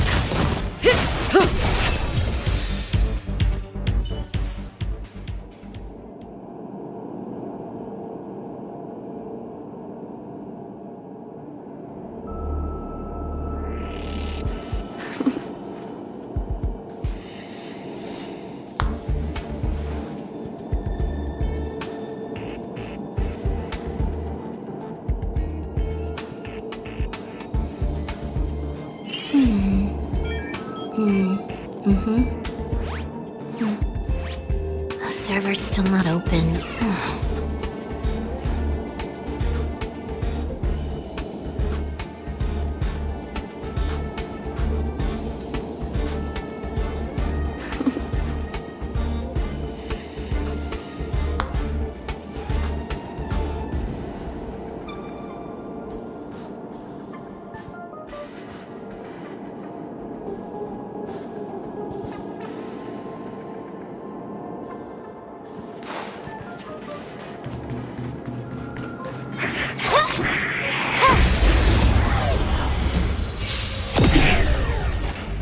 Time for a buzz.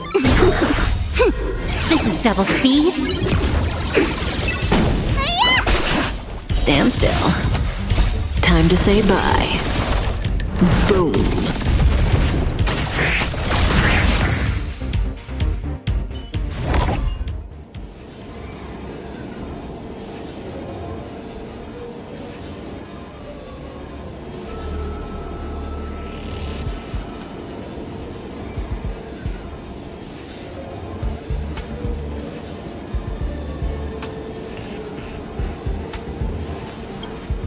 Finally, almost there. There's even a miniature Herta over here.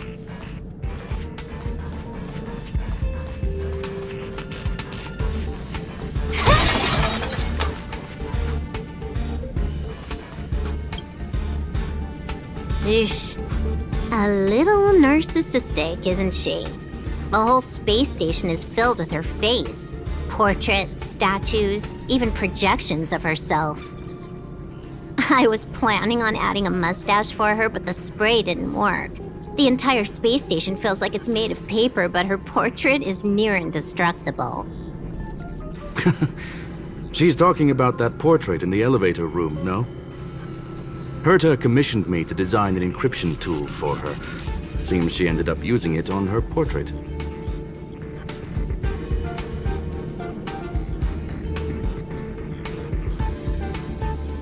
That's correct.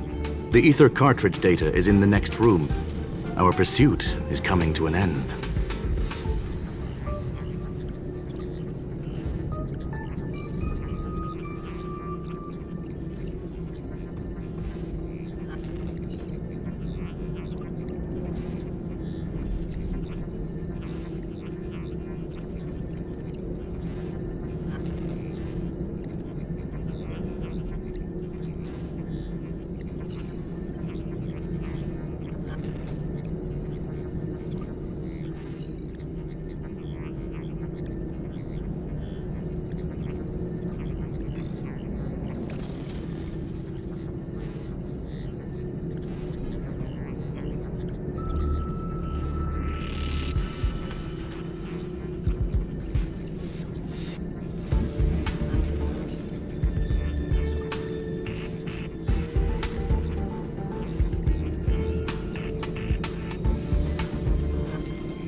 Yes, That incongruous feeling has persisted throughout this long pursuit. She came for the Stellaron, but showed a strong interest in the curios. And just as we found out about the existence of the ether cartridge, she just so happened to show up in the simulated universe. I must admit, this feels less like a chase and more like a chance encounter. I recall a story about Punk Lord. It is said that graffiti is a special kind of symbol there. Hackers see reality as a magnificent game, an attempt to finish the stage we know as life. Whether it be for competition or for joy, they leave a trail in the places they visit. One symbol after another link up to become a long, long journey that writes the game of life. And would this ongoing affair not be part of such an endeavor? Perhaps this is all nothing more than a game she's decided to play with us. In which case, let us accompany her till the end.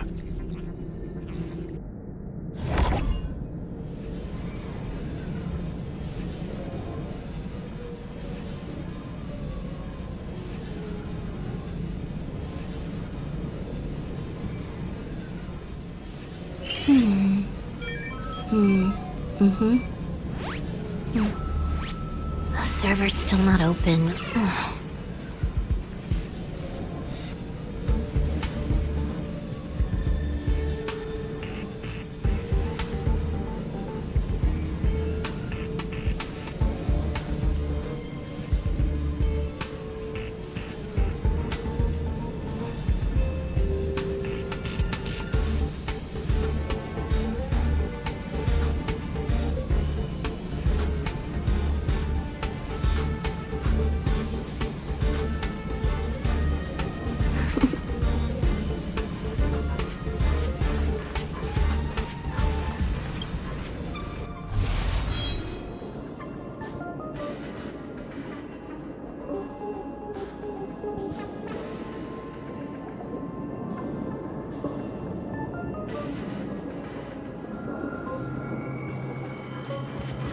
Ready when you are.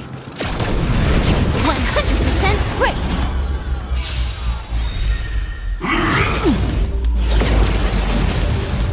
Time for a fun. Stand still. Answer me. Time to say bye. Boom.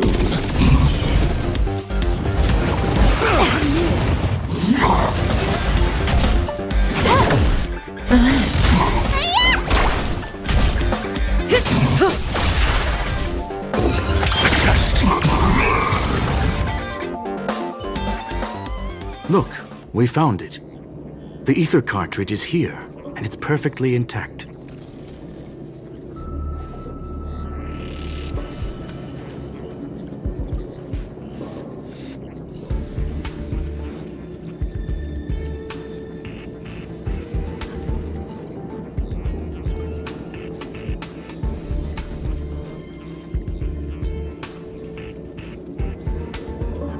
There is an unwelcome third party here with us. If what we are seeing constitutes past images of Silver Wolf, then for her to have made it this far would have entailed the disappearance of the cartridge. We can only assume that the facts don't align with the theory. I believe that she was indeed able to hack into Herta's office, but she didn't stay there for very long. After all, even the best hacker wouldn't be able to find a specified target in the vast ocean of the simulated universe's data. Unless she had someone to guide her there.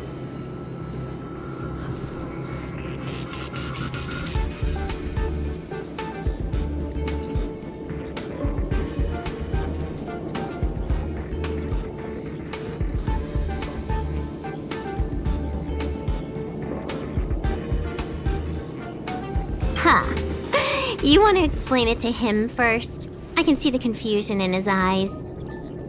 The final results are on the display table, young sir. Take a closer look if you wish. We have plenty of time left. I will answer any questions that you may have.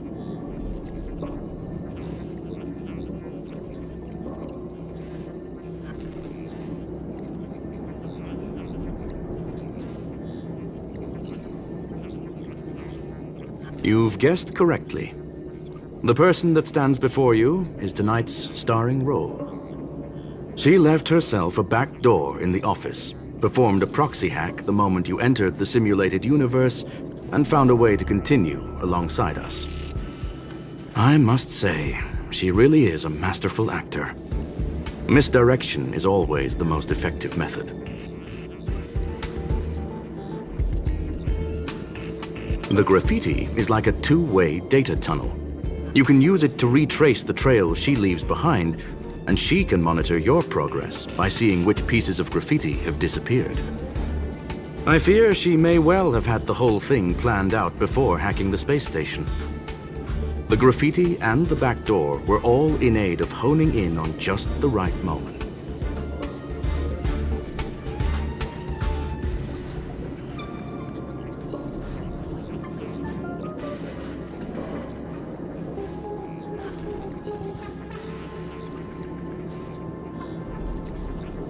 I'm sorry. Herta forbade me from disclosing any information beforehand. She made clear that knowledge would not be paramount to this operation, but rather the lack of it. However, the way I see it, the most important elements were dedication and sincerity. The actions of Mr. Leonard drew the target right in. Well then, were you satisfied with this simulated universe journey, Miss Silver Wolf?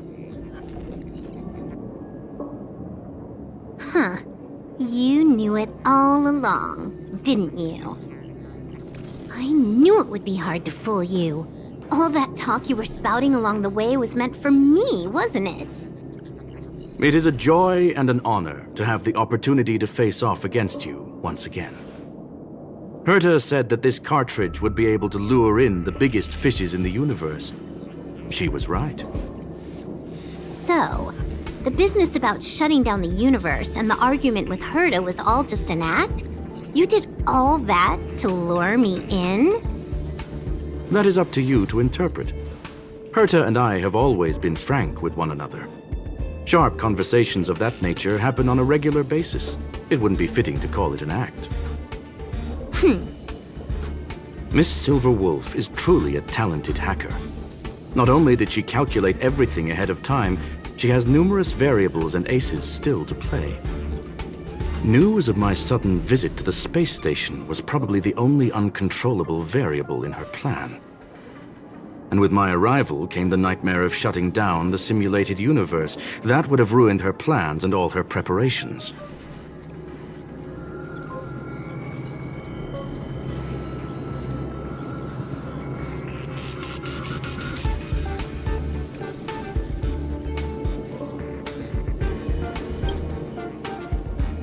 You now know everything about this encounter. Everything? No. You're wrong about the most important part. You think I came here out of desperation, but I've been bursting with excitement this whole time. Do you know how happy I was when you showed up, Screwlum? I haven't had the thrill of a formidable opponent in such a long time. The Legion is nothing but a bunch of cavemen, and the IPC were a disappointment. Only the Society has the talent to provide me with a fun challenge. Reality is nothing but a game. But what's the point of a game if it can't make you happy? An invitation letter and a challenge letter were sent to me from two geniuses. How could I not accept them? Would you have turned them down? You're confident you'll be able to get out of this in one piece. That's right. And I'm bringing this with me.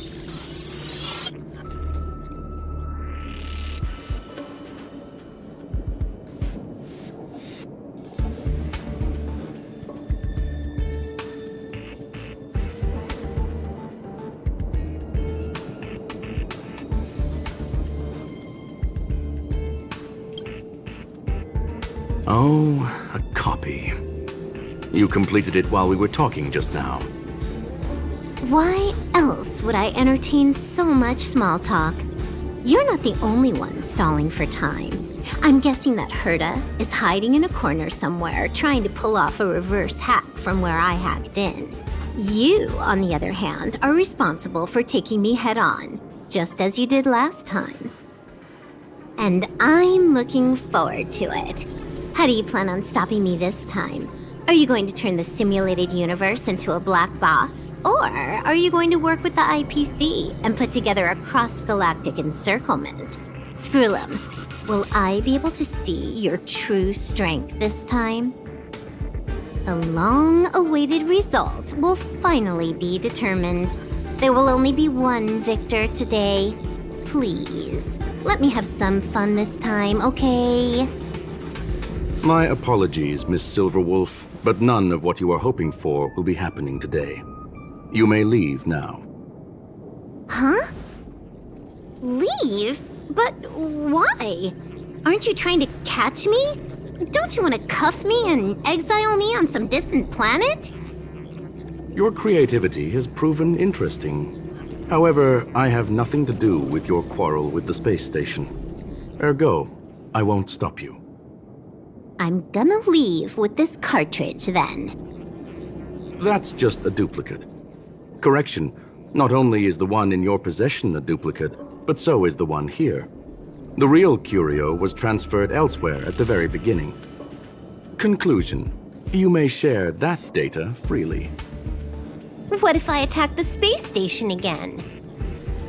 It would have nothing to do with me. But I must warn you, it is likely that someone would step forward to stop you.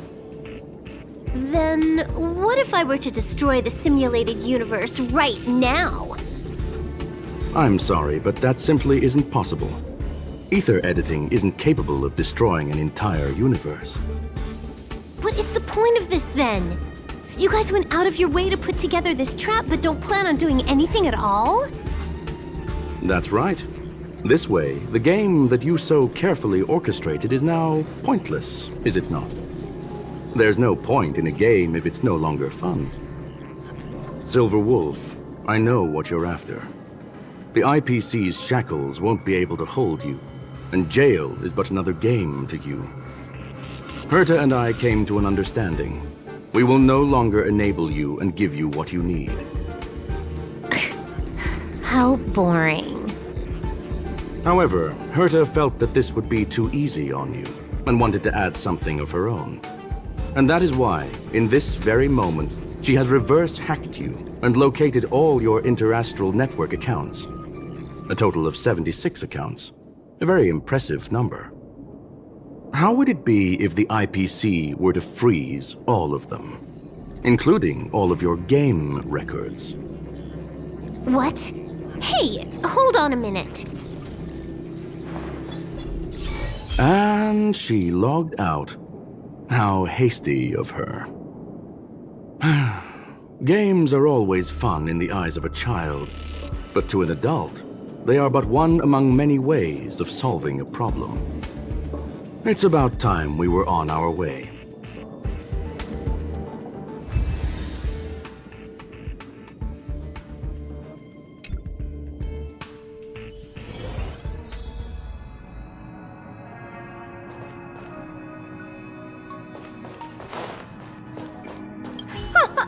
A flawless victory! Hope you got a glimpse of Herta's awesomeness, kiddo.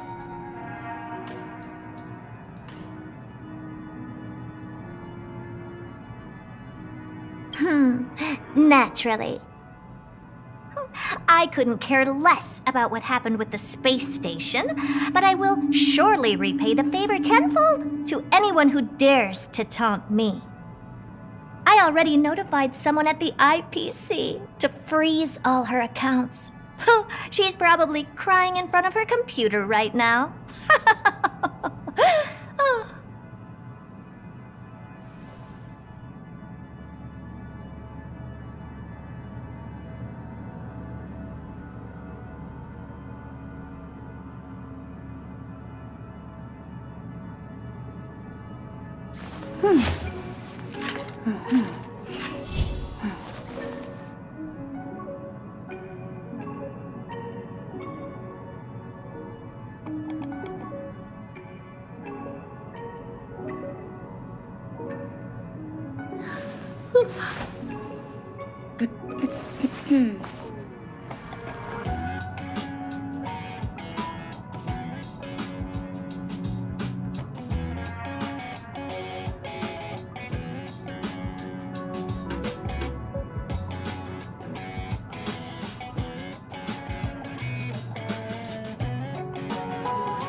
Thank you, young sir. Your and Mr. Leonard's contributions were a necessity to our victory. Do you have any other questions regarding this incident?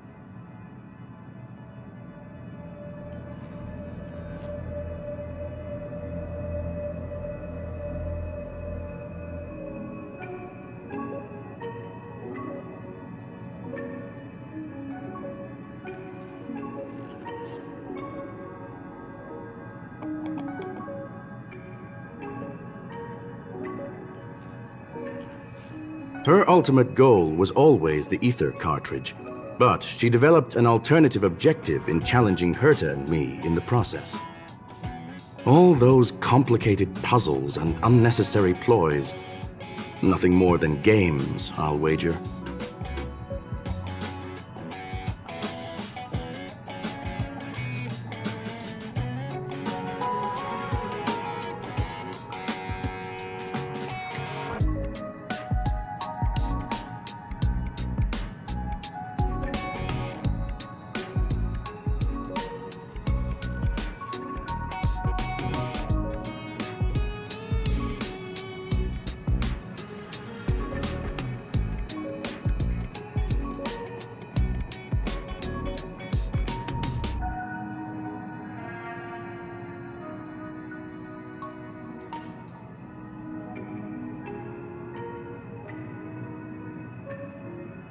If you are referring to the back doors Silver Wolf left behind, We have cleared out all of them, except for the one in the office.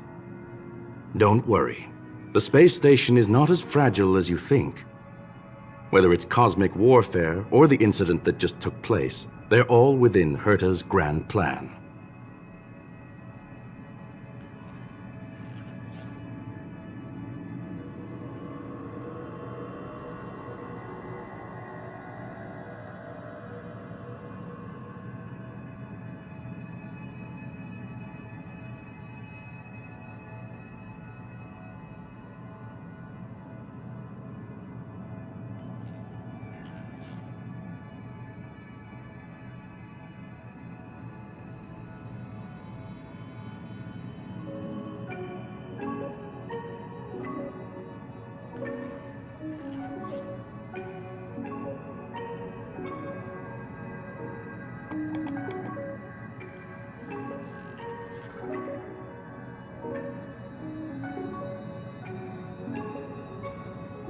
Please, ask away.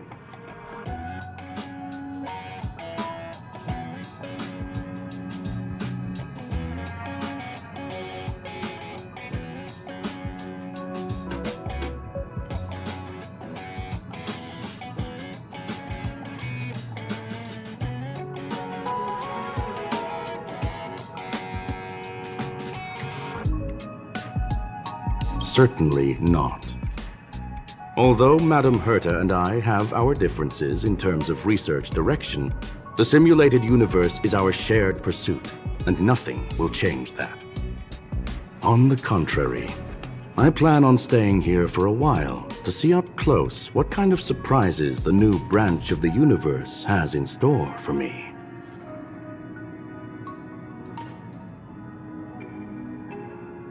There is no one answer to that question, my friend. It holds a different meaning for everyone. To sentimental, organic life forms, it could be the first falling leaf in the change of seasons, or the marks carved onto someone through the passage of time. To the swarm that follows its instincts, it might be the sight of fresh meat in their compound eyes and the restless thirst for sustenance. And for me, perhaps the image of symbols woven together, still able to move the heart, something great that you call emotions. Of course, I've also heard that the answer is nothing more than a 2-digit number.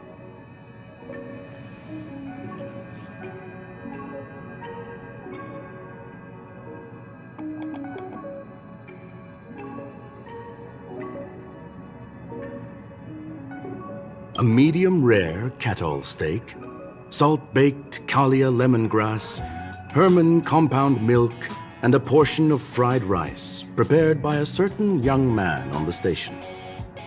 All I need is energy. The form that energy comes in is the same as it is for you. I would never forsake the delights of the culinary world in the interests of efficiency. Now, it is possible that my joints may need a little lubricant every now and again.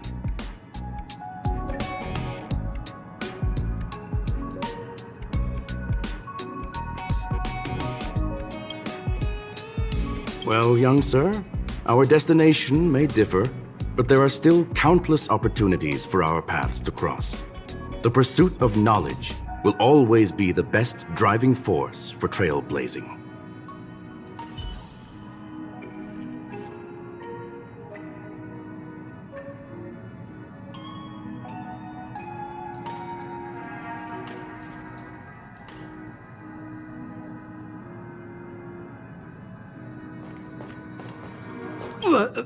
So, the reason Madame Herta wanted me to continue the investigation was to lure her out of hiding? That never crossed my mind! Did she know about the traps the hacker left in the space station from the very beginning?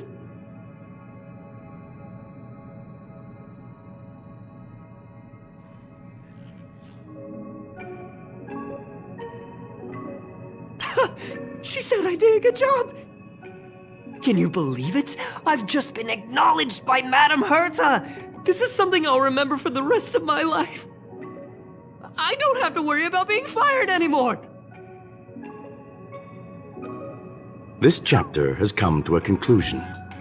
Come, let us close the final back door.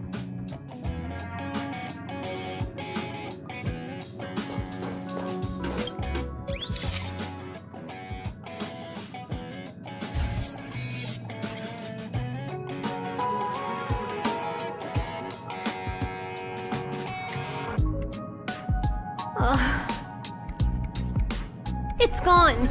It's all gone. They seriously left nothing behind. They went too far this time. Too far.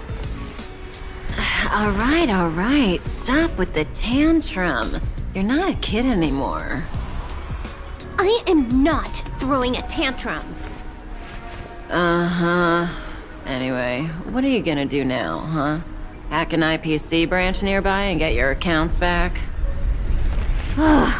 If it were just 1 or 2 accounts, sure. I kind of overdid it this time. I lost basically everything. A branch office probably won't be enough. I'm gonna have to make a trip to Pierpoint. What, you're going alone? That's the IPC's headquarters. Yep, just me. Why? Do you want to come with? I probably won't be able to. I'm in Elio's next script. Did you forget? Oh, right.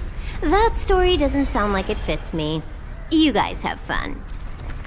I hope you have a good time in Pierpoint as well. Don't worry. I've already got an idea. You see that Cloud Diner just 2 kilometers from here? A few temps from the Building Material Logistics Department just stepped in. I'm gonna go and become their friend. Getting a move on already? I would have thought you'd at least want to spend some time with that cartridge you were obsessing about. I told you. I'm not obsessed with it. Besides, there's fun to be had along the way.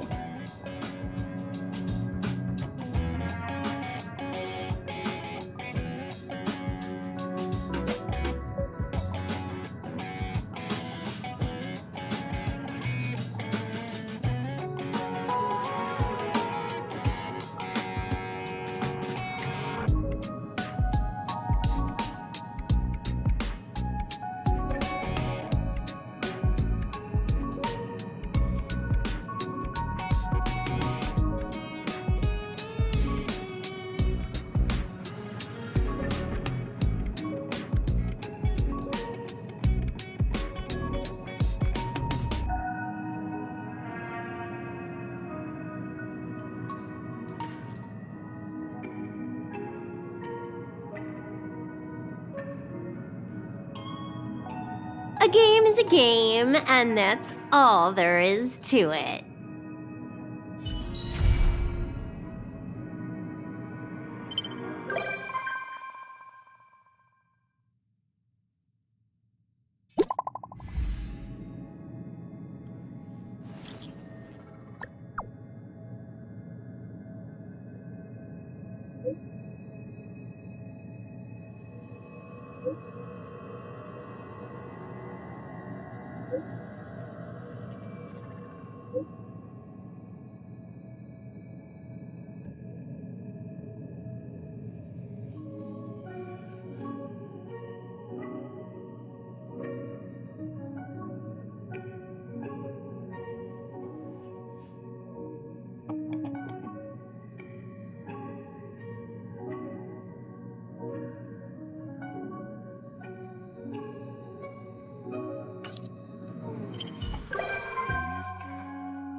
If there's nothing pressing, let's take a walk.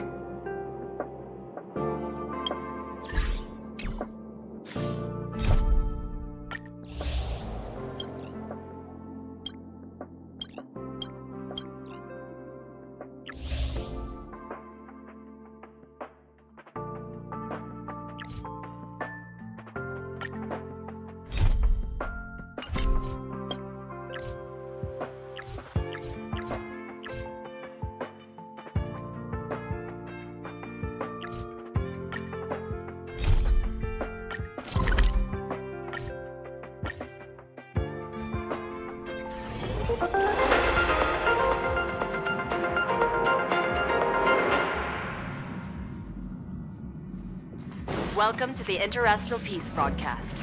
Good evening, everyone. Good evening. Welcome to a new episode of Interastral Peace broadcast. We are here to bring you the latest news from across the galaxy. The IPC and the Xianzhou Alliance have renewed their trade agreement, bringing great economic benefits to both parties. The head of the Armed Archaeologists of the Intelligentsia Guild, Alan Jones, personally oversaw the excavation of the ancient tomb of Emperor Rupert I. The ruins rank as a Category Omega site on the Potential Disaster Index.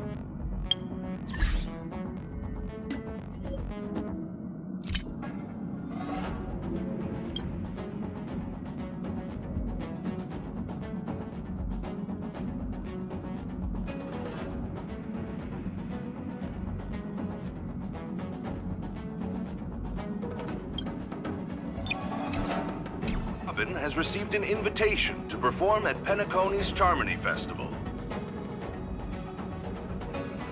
The Garden of Recollection has gathered Memoria fragments from the lost world of Moonshield. The precious memories of this world will not be forgotten. Let's take a closer look at the details. Regarding the IPC and the Xianzhou Alliance, the Xianzhou La Fu has opted to renew the trade agreement.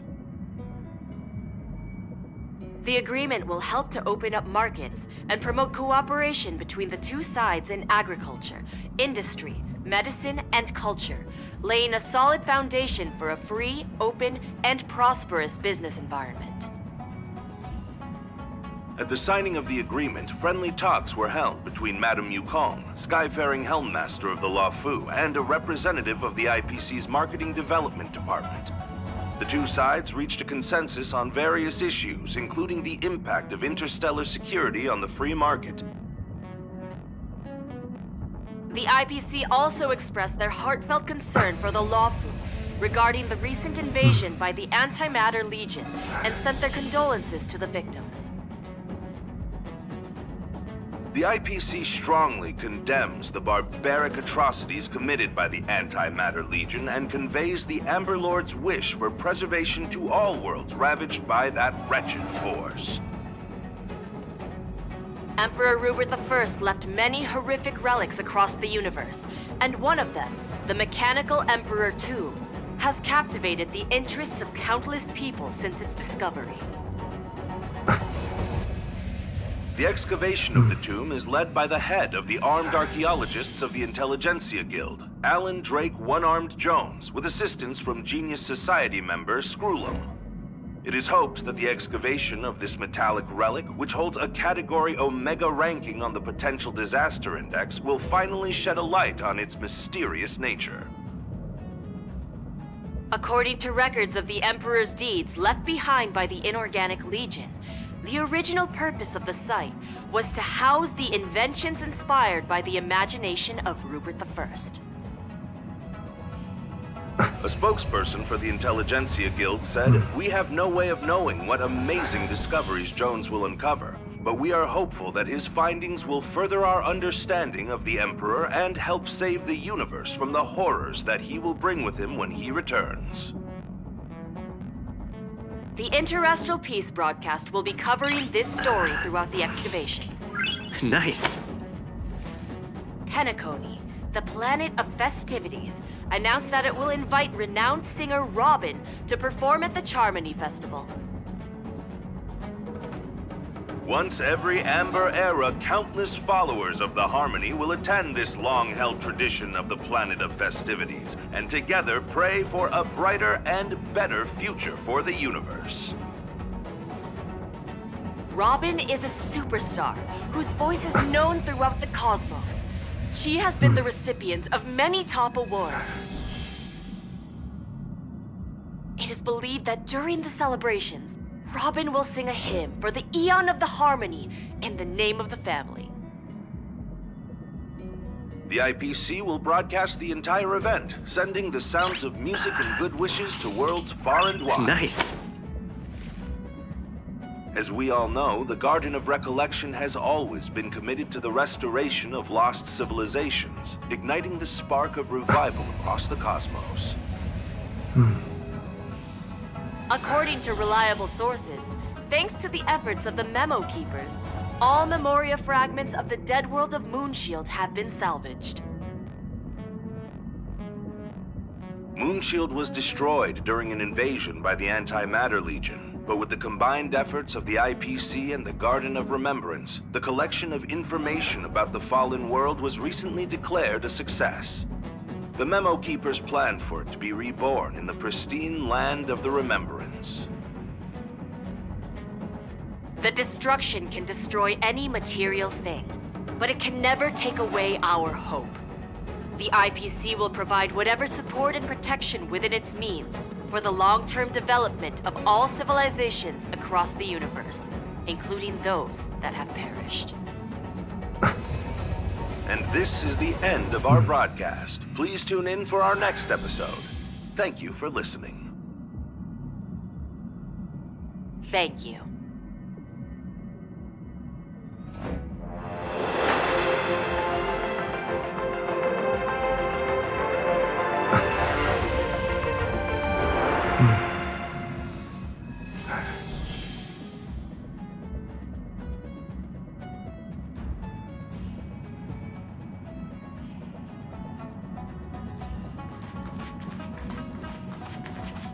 The annual Express Spring Cleaning? I love tidying rooms. I'll clean everywhere as best I can.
Wow, you're finally back!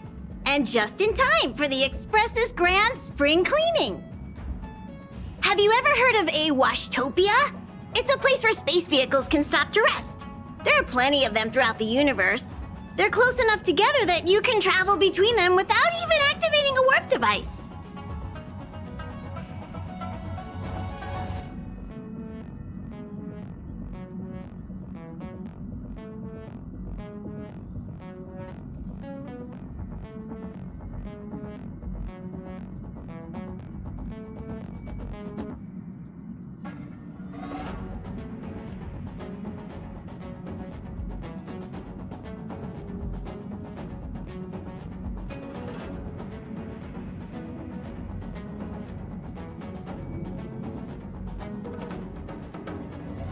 Washtopia's only cleaned the exterior of the train, and they do a great job too. However, the seats, rooms, windows, all the nooks and crannies inside the express, we have to do those ourselves. Since you only just got back, why not take a little rest and chat with the crew? Once you're ready, come find Pom Pom and we'll prepare to depart.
Something seems off. Pom Pom already selected a route.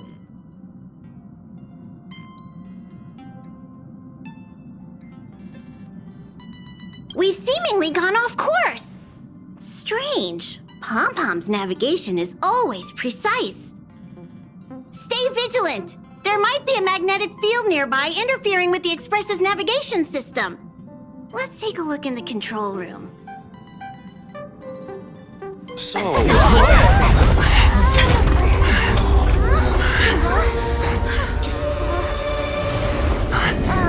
What happened? What's happening? Did you see that huge shadow? Everything outside is red. What's going on?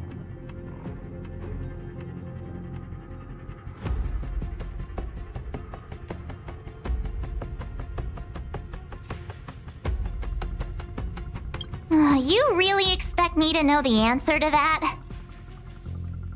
Even Mr. Yang looks surprised.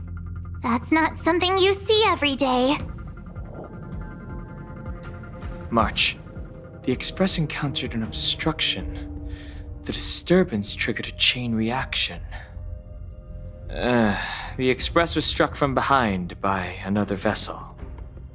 How do you crash into someone in space? Another vessel in our vicinity encountered the same obstruction and was unable to control its velocity. After the collision, 2 individuals found their way onto the Express.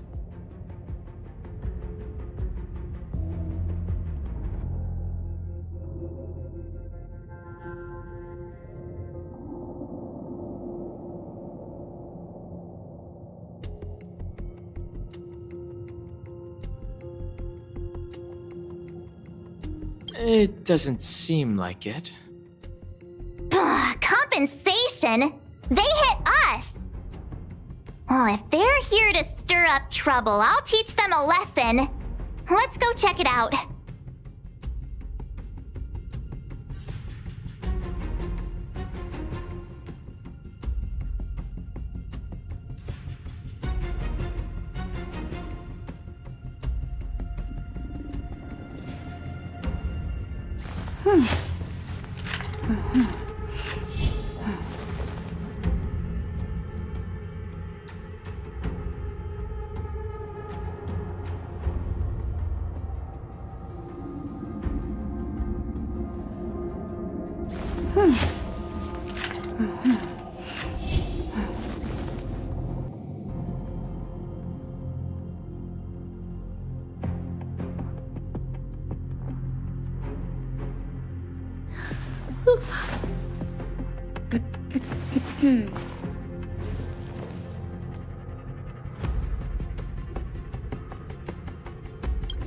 Well, let's go chat with them.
That visitor appears to be a knight. And it looks like he has a servant?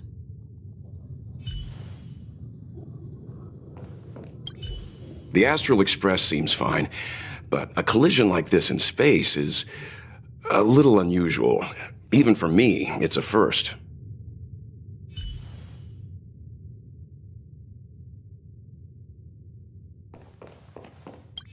It seems like we're stuck. Washtopia will have to wait a little longer.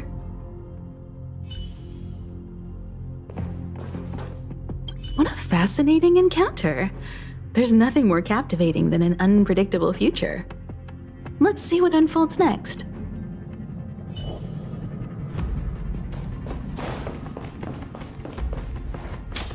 Another anomaly in this shining universe. A blooming splash of colors. You are truly beautiful. A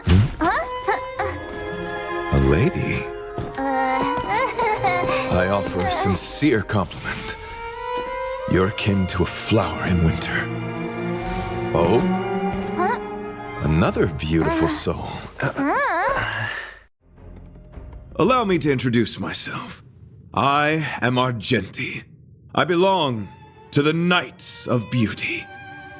May I know your names?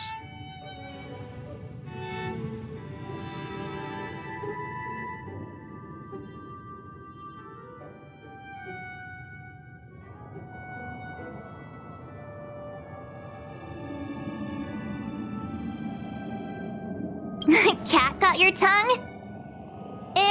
Fine. He seems like a good guy. Hi, Argenti. I'm March 7th. An honor. I was just explaining the significance of beauty to this foliage. Pardon my abruptness, but I have a habit of asking questions. As fellow beings of this universe, are you acquainted with Idrilla the Beauty?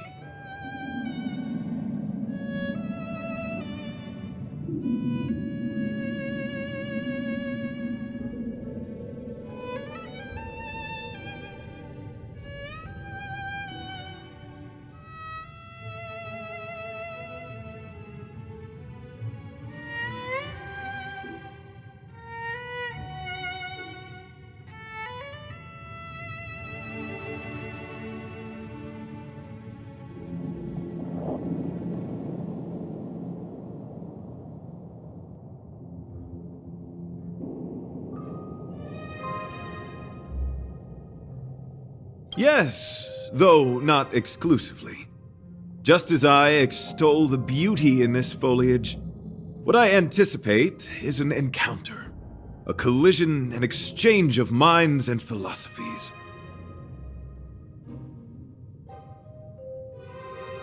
The Knights of Beauty travel from planet to planet, spreading the beauty's glorious reputation across the universe, so that every being may know of their existence.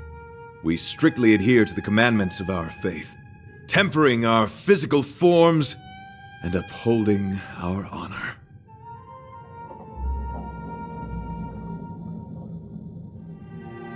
Do you doubt such an assertion? You need not, young sir.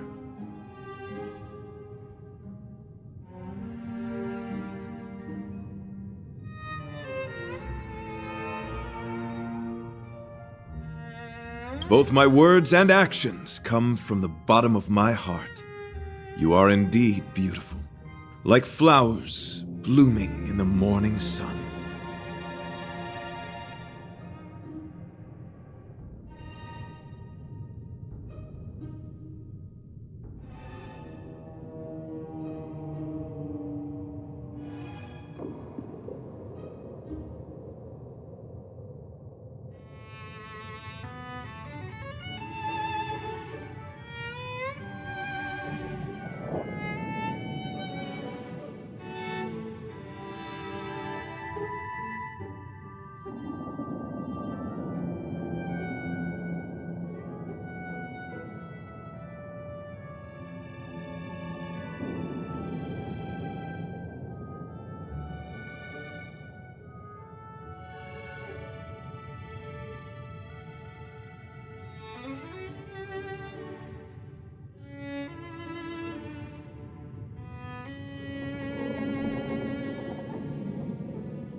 Young sir, now that you know something of the beauty, I wonder, can you resonate with this philosophy and place your trust in Idrilla?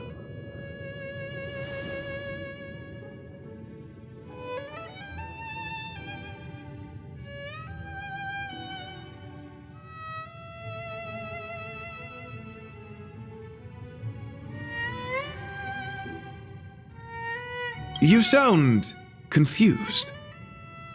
Young sir, with all due respect, I fear you may still be grappling with this philosophy, yet agreed with me out of kindness. An act of pure beauty in itself.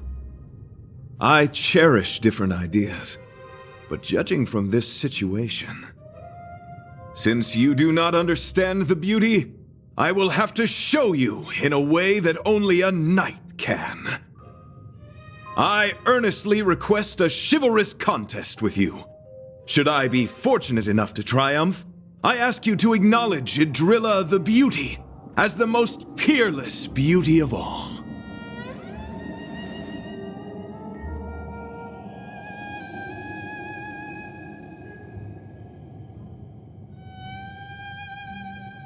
To my lasting sadness, no. It is an unspoken rule of the Knights of Beauty that the commandment is uttered before a battle between knights. I apologize. Forgive me for my lack of eloquence.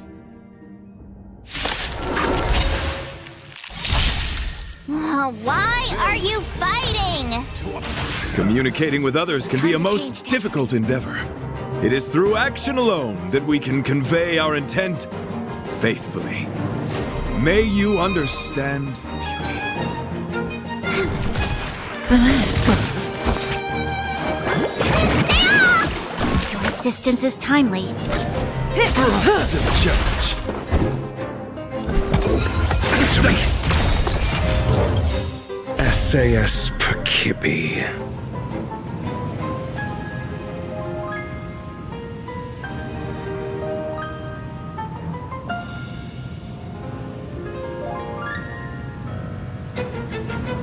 Knowledge, the measure of truth and falsehood. Let the duel commence.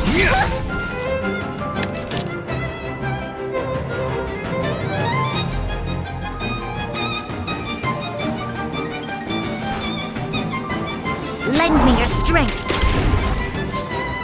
Good times, never last. Time to say bye. Boom. 0 points.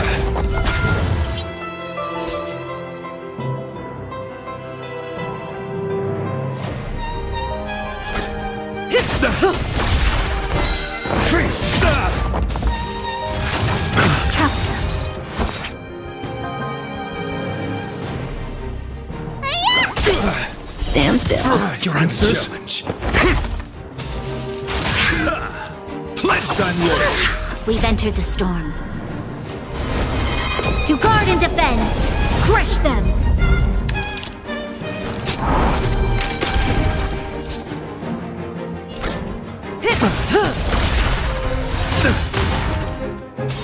Bear witness to Time to question your prescription! Not bad. 5 points.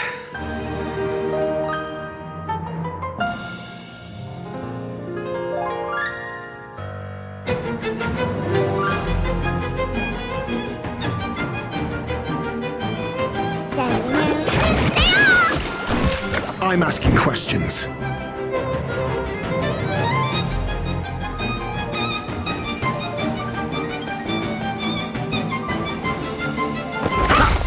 Relax. Time to say bye. Boom. Put forth all your might. Sorry to interrupt whatever's happening here. Forgive the interruption, but I just spoke with Himiko. The situation is more urgent than we imagined.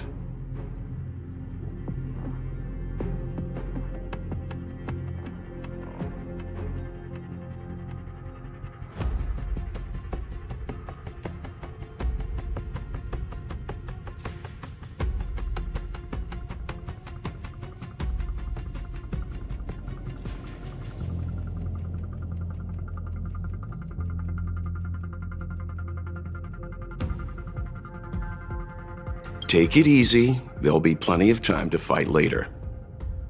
My deepest apologies, Mr. Yang. My concentration has been solely centered on my conversation with him. Now, it is only fitting to disclose the main reason for my presence here. To work jointly in resolving the crisis before us. I was piloting the one and only Through the Galaxy when I discovered Velite, an IPC worker who accidentally fell into a huge cave, from which I saved him. Upon saving Velite, I altered my flight course to accompany him to his original location.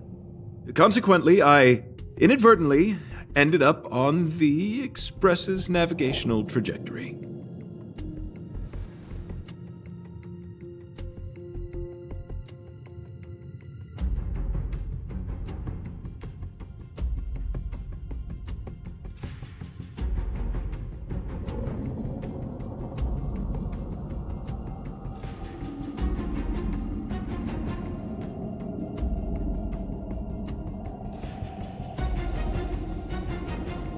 According to him, he is an IPC worker. I believe he's currently resting in the carriage. He is still in a state of shock. He swore to follow Adrilla the goddess after being impressed by what he saw during our adventure.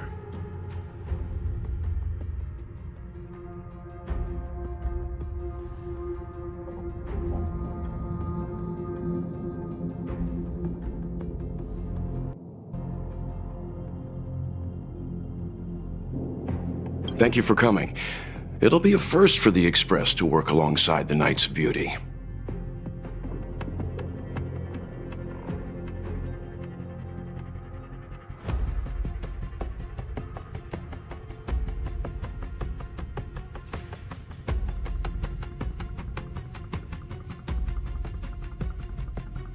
Enjoy the present moment.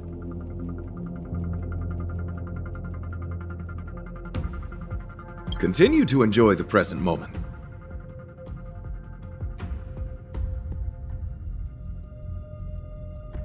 You misunderstand. I must first wholeheartedly enjoy the red night of the universe before I can discover an inharmonious pitch. These two things are correlated. Once I discover the cause, I shall destroy it.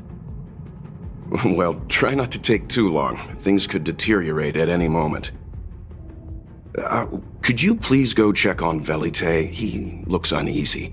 He's a guest of ours, after all.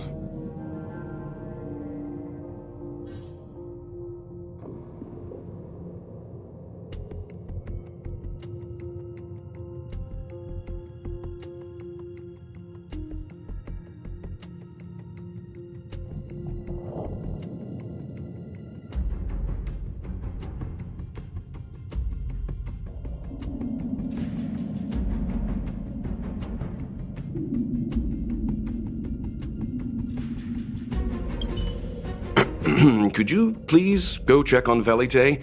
He looks uneasy. He is a guest of ours, after all.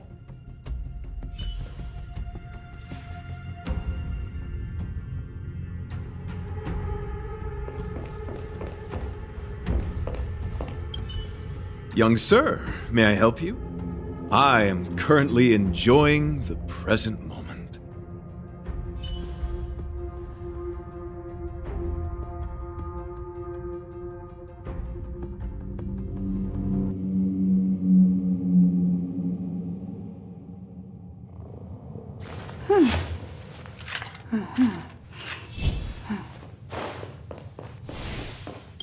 How do we stand?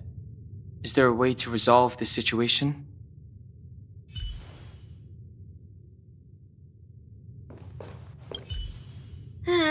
Pom-Pom's still thinking. Let me see if there are any clues nearby.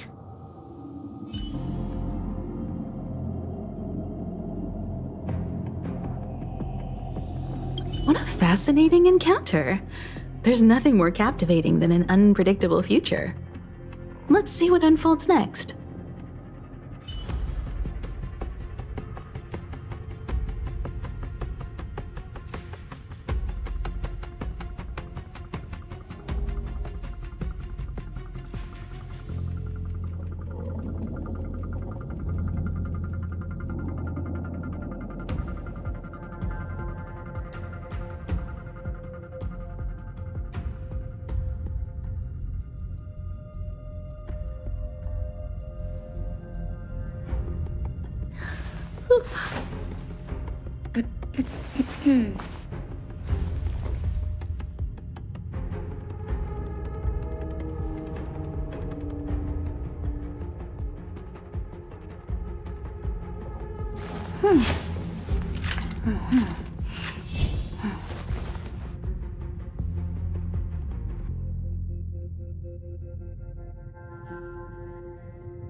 What is it?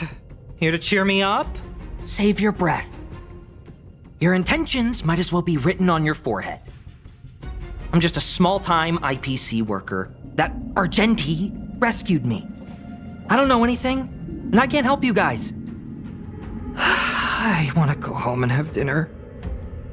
Once we're out of this jam. Did Argenti tell you that? Oh, that guy is unbelievable. Before he rescued me, he said something like, "You must pledge to acknowledge Adrilla, the beauty, as the most peerless beauty of all." I told him I'd marry her if he'd liked, as long as he got me out of that stinking cave first. And he refused! I couldn't believe it. My life was on the line, so I just repeated after him. Adrilla, the beauty, etc. You get the picture. Then he corrected me. It's Adrilla, not Adrilla. Who came up with such an awkward sounding name? I'm a pencil pusher. What the heck do I know about the Eon of Beauty? But of course, I repeated it again in order to survive. Adrilla the beauty, the most peerless beauty of them all! Just like that.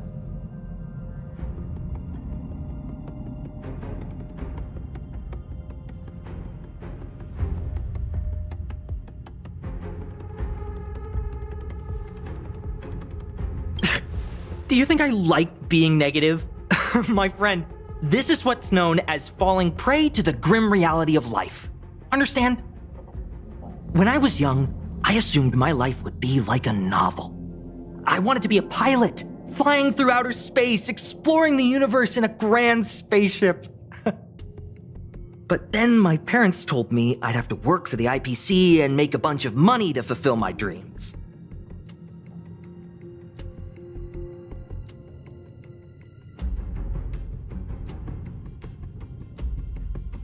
What do you think? Do rich people make forced vows in caves? I gave up my unrealistic dream of becoming a pilot and worked for the IPC instead. I guess I'm living the life of a supporting character now. But after running into Argenti, I had an idea. Perhaps I could make some money with him and turn my life around. He's tall, handsome, and a knight. Packaged and marketed the right way, I'm sure he'll pique a lot of interest. I told him about my idea, that he could advocate for the beauty while also incorporating currency as a notion of beauty. That would allow him to preach more efficiently. He was very impressed. I'm planning to contact the marketing development department as soon as I'm off the express. He'll make a great IPC product spokesperson, and I can be his agent. Now, the question remains, will this guy shine brighter as an image-focused idol, or should we showcase his formidable talents and mold him into a powerful star?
You're right! I don't know what his rank among the knights is, but he is quite powerful. So when can I get off the express? I need you guys to solve this traffic jam problem ASAP.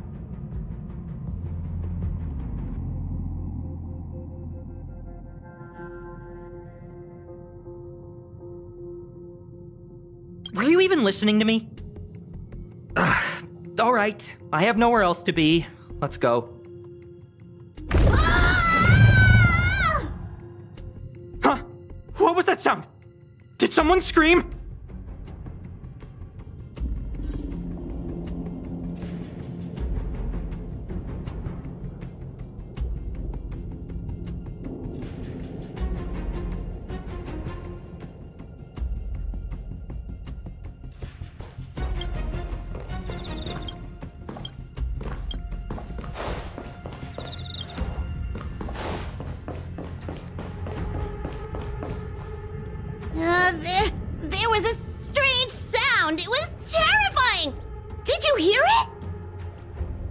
Pom knows the Express inside and out. It definitely wasn't the train. Is it possible that the jolt just now damaged the Express? Did something manage to sneak in? Do we know where the sound came from? It sounded like it came from the passenger cabins. Or the conductor's cabin! But those are in opposite directions. How about we go check our own rooms?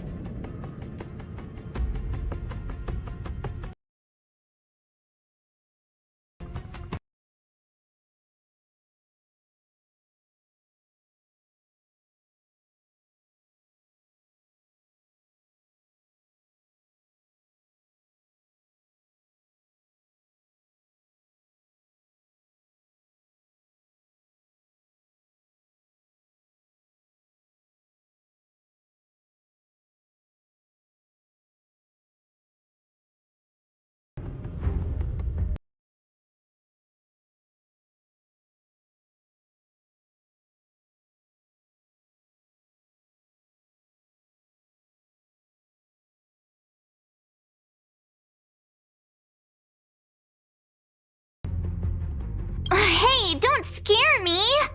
I'm sure there's a scientific explanation for this, right? Now's the time for action. I'm gonna go check my room. If there's a problem, I'll let you know. March has a point. Pom-Pom will go check the conductor's cabin.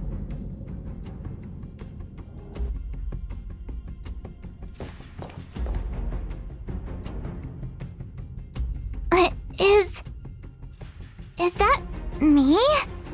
What's she saying? I know your past. The things you want to see, to touch, to know. Your home, family, friends, emotions, what you love and what you despise. I'm the complete March 7th, with all of your forgotten memories. Who are you? Why do you look exactly like me?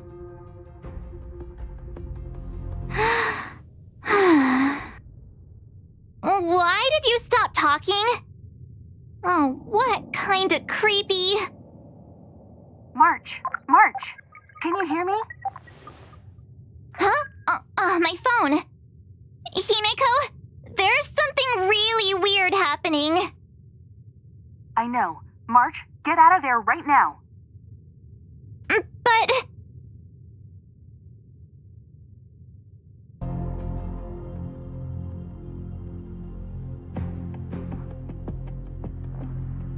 March!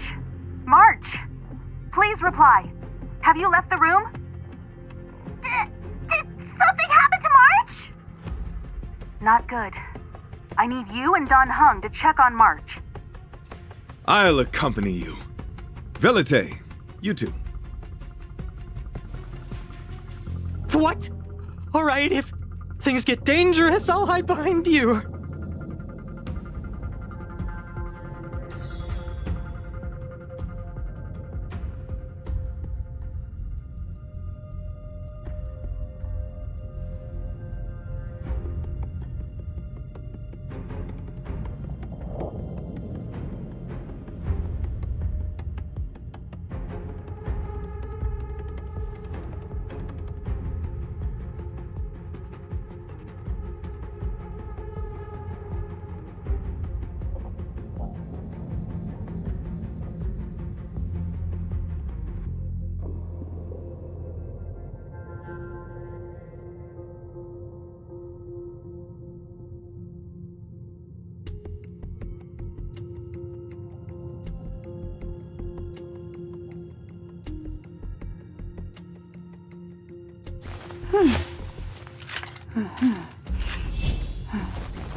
It's an insect?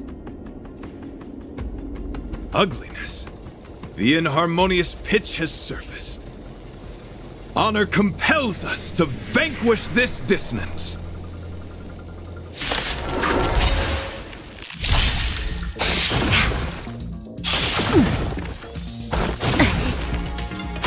This battle is unavoidable.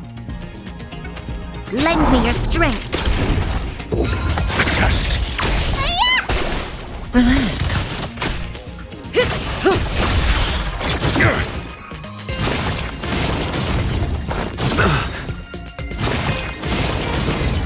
Knowledge, the measure of truth and falsehood.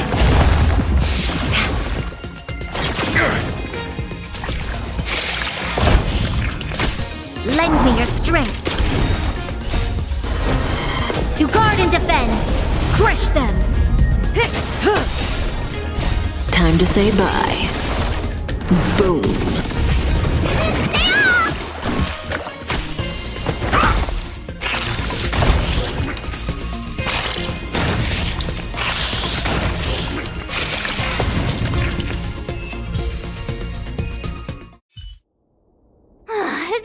That was so scary. It was like a long-lost twin sister had suddenly appeared out of nowhere. I can't believe it was only a bug. I did not envision seeing true stings again. Huh? There was a whole bunch of those bugs chasing me when Argenti found me in the cave. I was under the impression that I had successfully routed all of them. However, it appears that the stings continue to pursue us. Could it be? Velite, perhaps you still bear sting pheromones on your body. Huh? Farah, what is that? Is that bad? Yes, I've read about true stings in the databank. They emit fibrous particles from their wings during flight, the inhalation of which can induce perceptual distortions and hallucinations. I'm afraid March may have inhaled some of these particles. That's why she saw another version of herself in the room. So that was just a hallucination? Huh. Why do I feel kinda disappointed? Wait, I thought hallucinations were supposed to be completely random. Why did I see an identical me? Did it do anything strange? It said it knew about my past. And then it stopped talking. I'm afraid that's not enough information for us to draw a conclusion. My concern is that numerous stings may have already infested the Express. Their elusive nature helps them stay in the shadows, but they may also be roaming freely. We have to prevent them from propagating. If not... I don't want to see a bunch of marches roaming around the Express. One of me is enough. We're on the same page.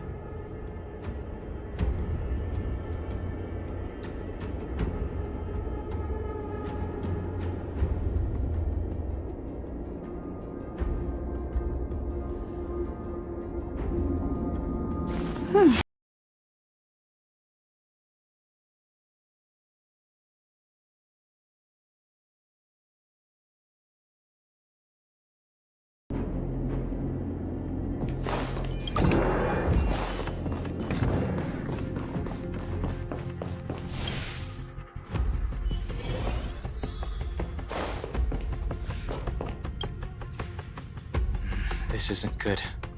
Evidence of a swarm is apparent, and it looks like several eggs are on the verge of hatching.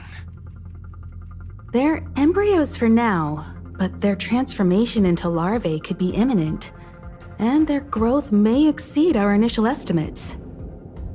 This is a race against the clock. Check around the Express.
What are you?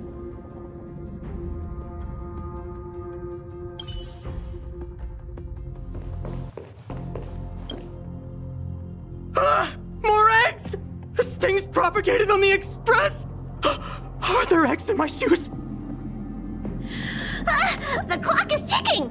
We need to find a more efficient method and quickly! Let Pom Pom think. Every one of us should be involved! Velite! What? What am I doing? Use your brain and think of something! Well, as a conductor, don't you have any emergency procedures in place? Oh! Now that you mention it, Pom Pom does have a backup measure.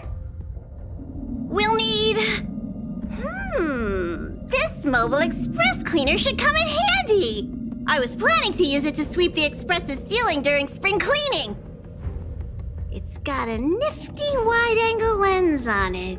Once we zip it up into the air, we'll have eyes on the whole scene. Not a single nook or cranny will be able to hide from us.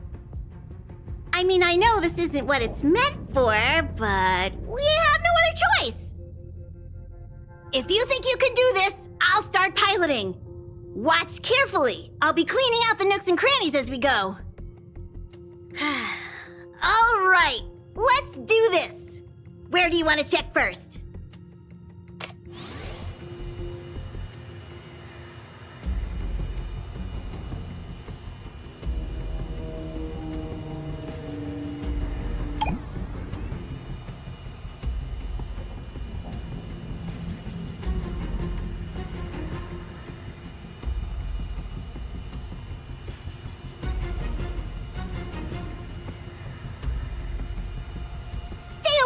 Now's not the time for relaxing. Let's check somewhere else.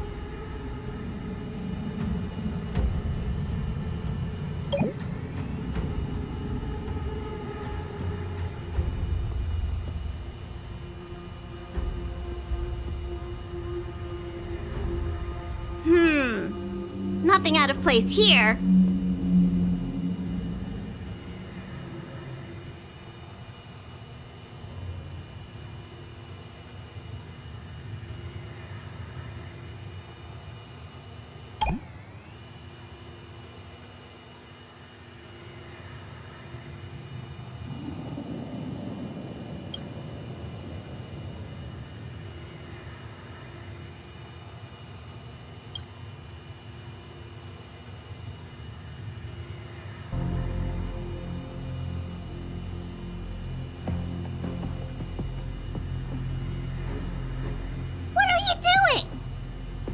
Nothing out of the ordinary here. Maybe we should check the faraway cars. What do you think? Stay focused. You need to check every corner. Mind if I take it for a spin? This little gadget could be the next big thing in spaceship cleanliness. Even Argenti could put his name to it. I'll jot that down. Let's carry on.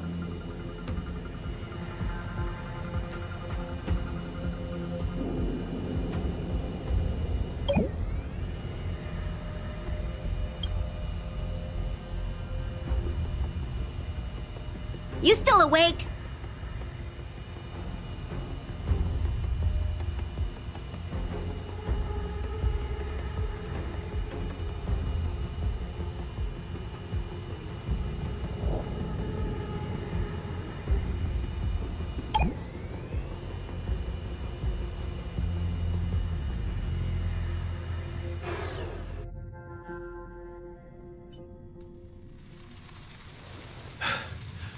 You must be the creature that he mentioned. Does it bother you that people deem you cute? Believe me when I say that you are more than cute, my friend. You are a delightful ball of pure charm. Needless to say, it is an honor to encounter beings such as yourself. But I shall never give up my spiritual training. If this crisis cannot be averted, I shall die for the glory of the Knights! What's going on? Why is he chatting with these bugs? I think he's also fallen into a hallucination. Is he seeing another him? I don't think so. I think he may be perceiving an unfamiliar presence. Well, let's go save him!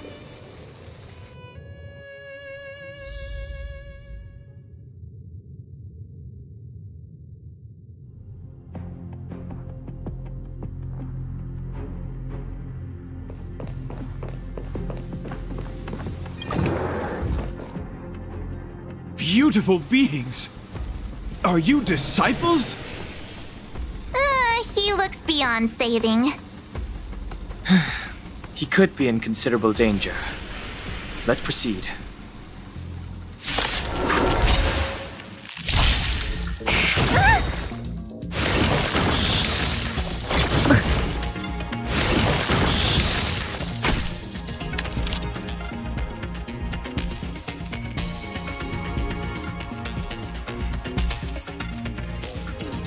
Lend me your strength.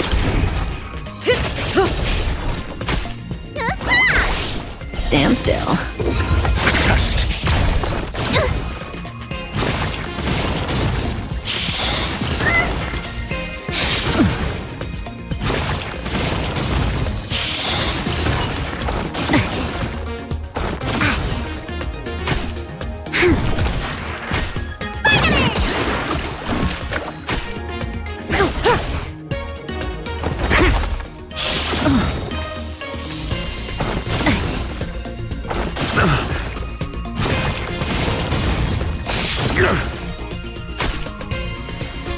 Lend me your strength.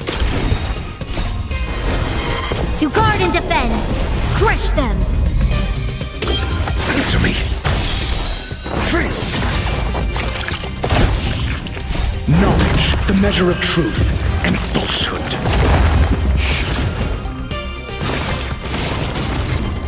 What's in your prescription?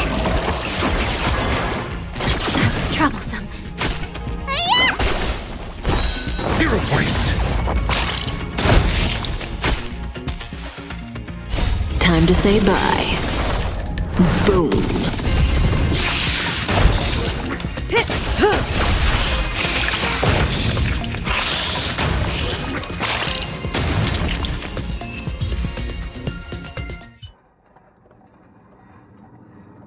I must apologize. I cannot believe that such a beautiful creature was merely a hallucination. Its deceptive and threatening nature is much uglier than its appearance would suggest. You mentioned this thing transformed into an object of beauty. Something that he once spoke of, but that you never personally encountered.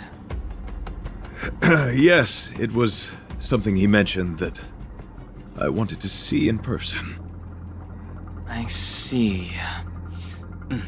This, together with the fact that March's hallucination claimed to know her past, suggests that these visions feed on people's subjective experiences and long-term sentiments.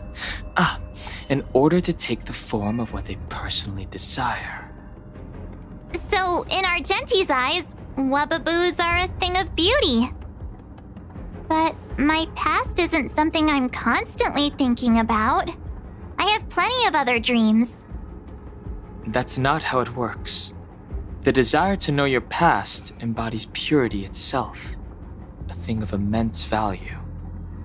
I wonder if the dying words of those ugly menaces can be trusted.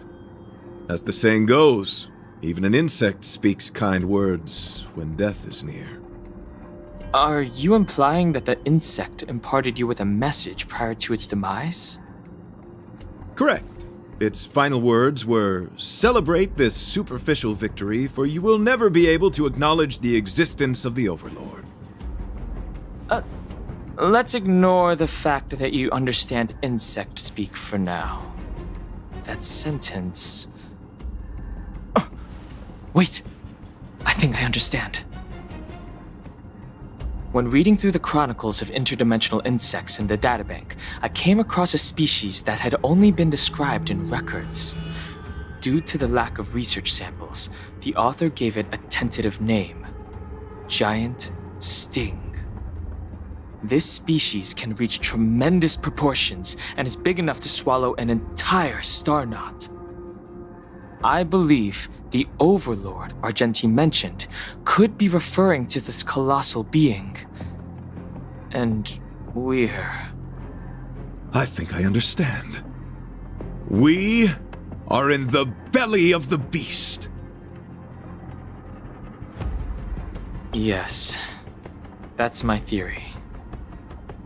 I see. That would explain what Velite and I experienced earlier.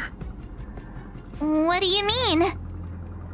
Did Velite mention that he was trapped in a dark and enormous cave when we first met? Now that I think on it, we did hear sounds akin to swallowing and other movements from the cave.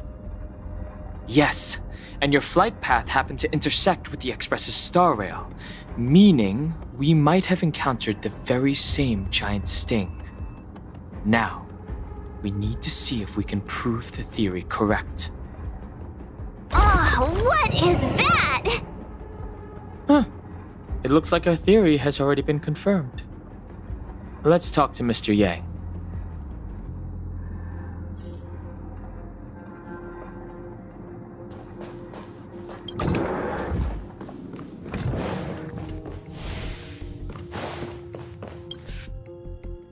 Oh, it's so quiet. Someone say something. After meeting all of you, I, Argenti, can die without regrets. Oh, never mind. I'm fine with silence.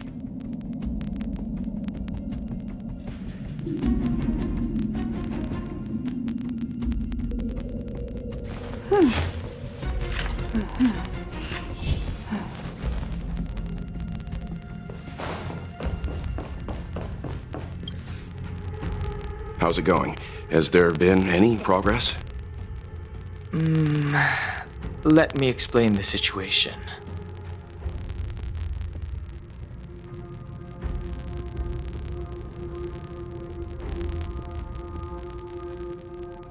I see. If the Express has been swallowed, then perhaps we could try pushing the Express's engine into a temporary state of overload and use the momentum to burst out of the giant Sting's body.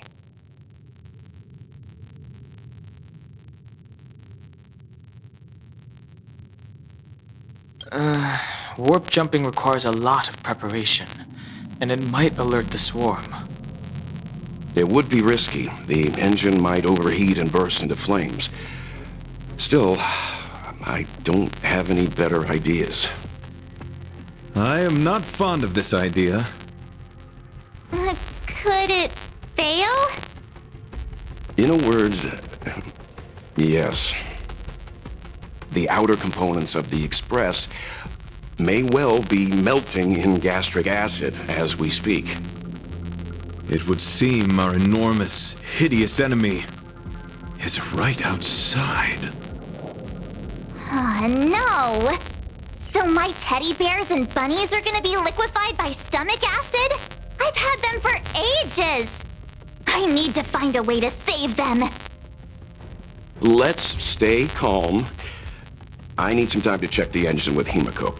For now, just try and take your minds off the situation. It's all right. We're in this together. Have you noticed? Morale on the Express is low.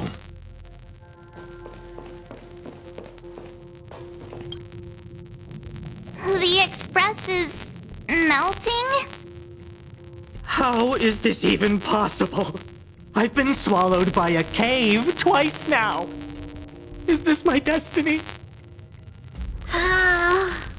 We need to get out of the Sting's stomach as soon as possible. Pom-Pom doesn't want the Express to sustain damage. Everyone, just calm down. Calm yourselves, all of you. I'm bidding farewell to this Flora. After having made friends with all the beings on the Express, and having discussed the beauty with each of you, I can now depart this mortal coil without regret. Ugh, can you and the Fern get a room already? How can anyone establish a bond with a houseplant? Although, I guess you could say the same about me and my teddy bears. The Express is home to all of us. No matter what happens, we're in this together. Woohoo! You're back! Although I guess that doesn't change our odds. Who knew our first meeting would be our last? It's hopeless. I'll just spend the rest of my short life listening to your ramblings about the Express, I suppose. Nonsense! This won't be our last meeting. But I'm happy the Express has started to grow on you. Now, where should Pom-Pom start the story? Are you really about to tell a story? Look, it's been nice meeting you and all, and I'd love to shoot the breeze. But are you people really just going to give up? Velite, I will escort you to your destination. A knight always keeps his word. Don't assume you can reassure me that easily. I've got a heart of stone, you hear? Okay, that's enough. In times like this, we should be trying to give each other hope.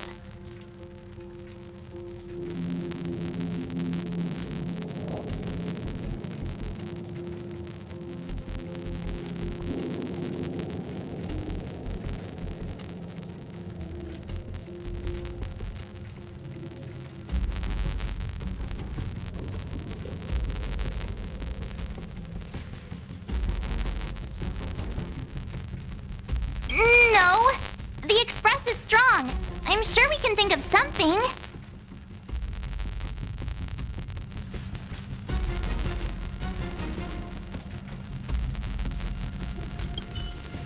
So the train has been swallowed by a giant bug? And we're inside its stomach?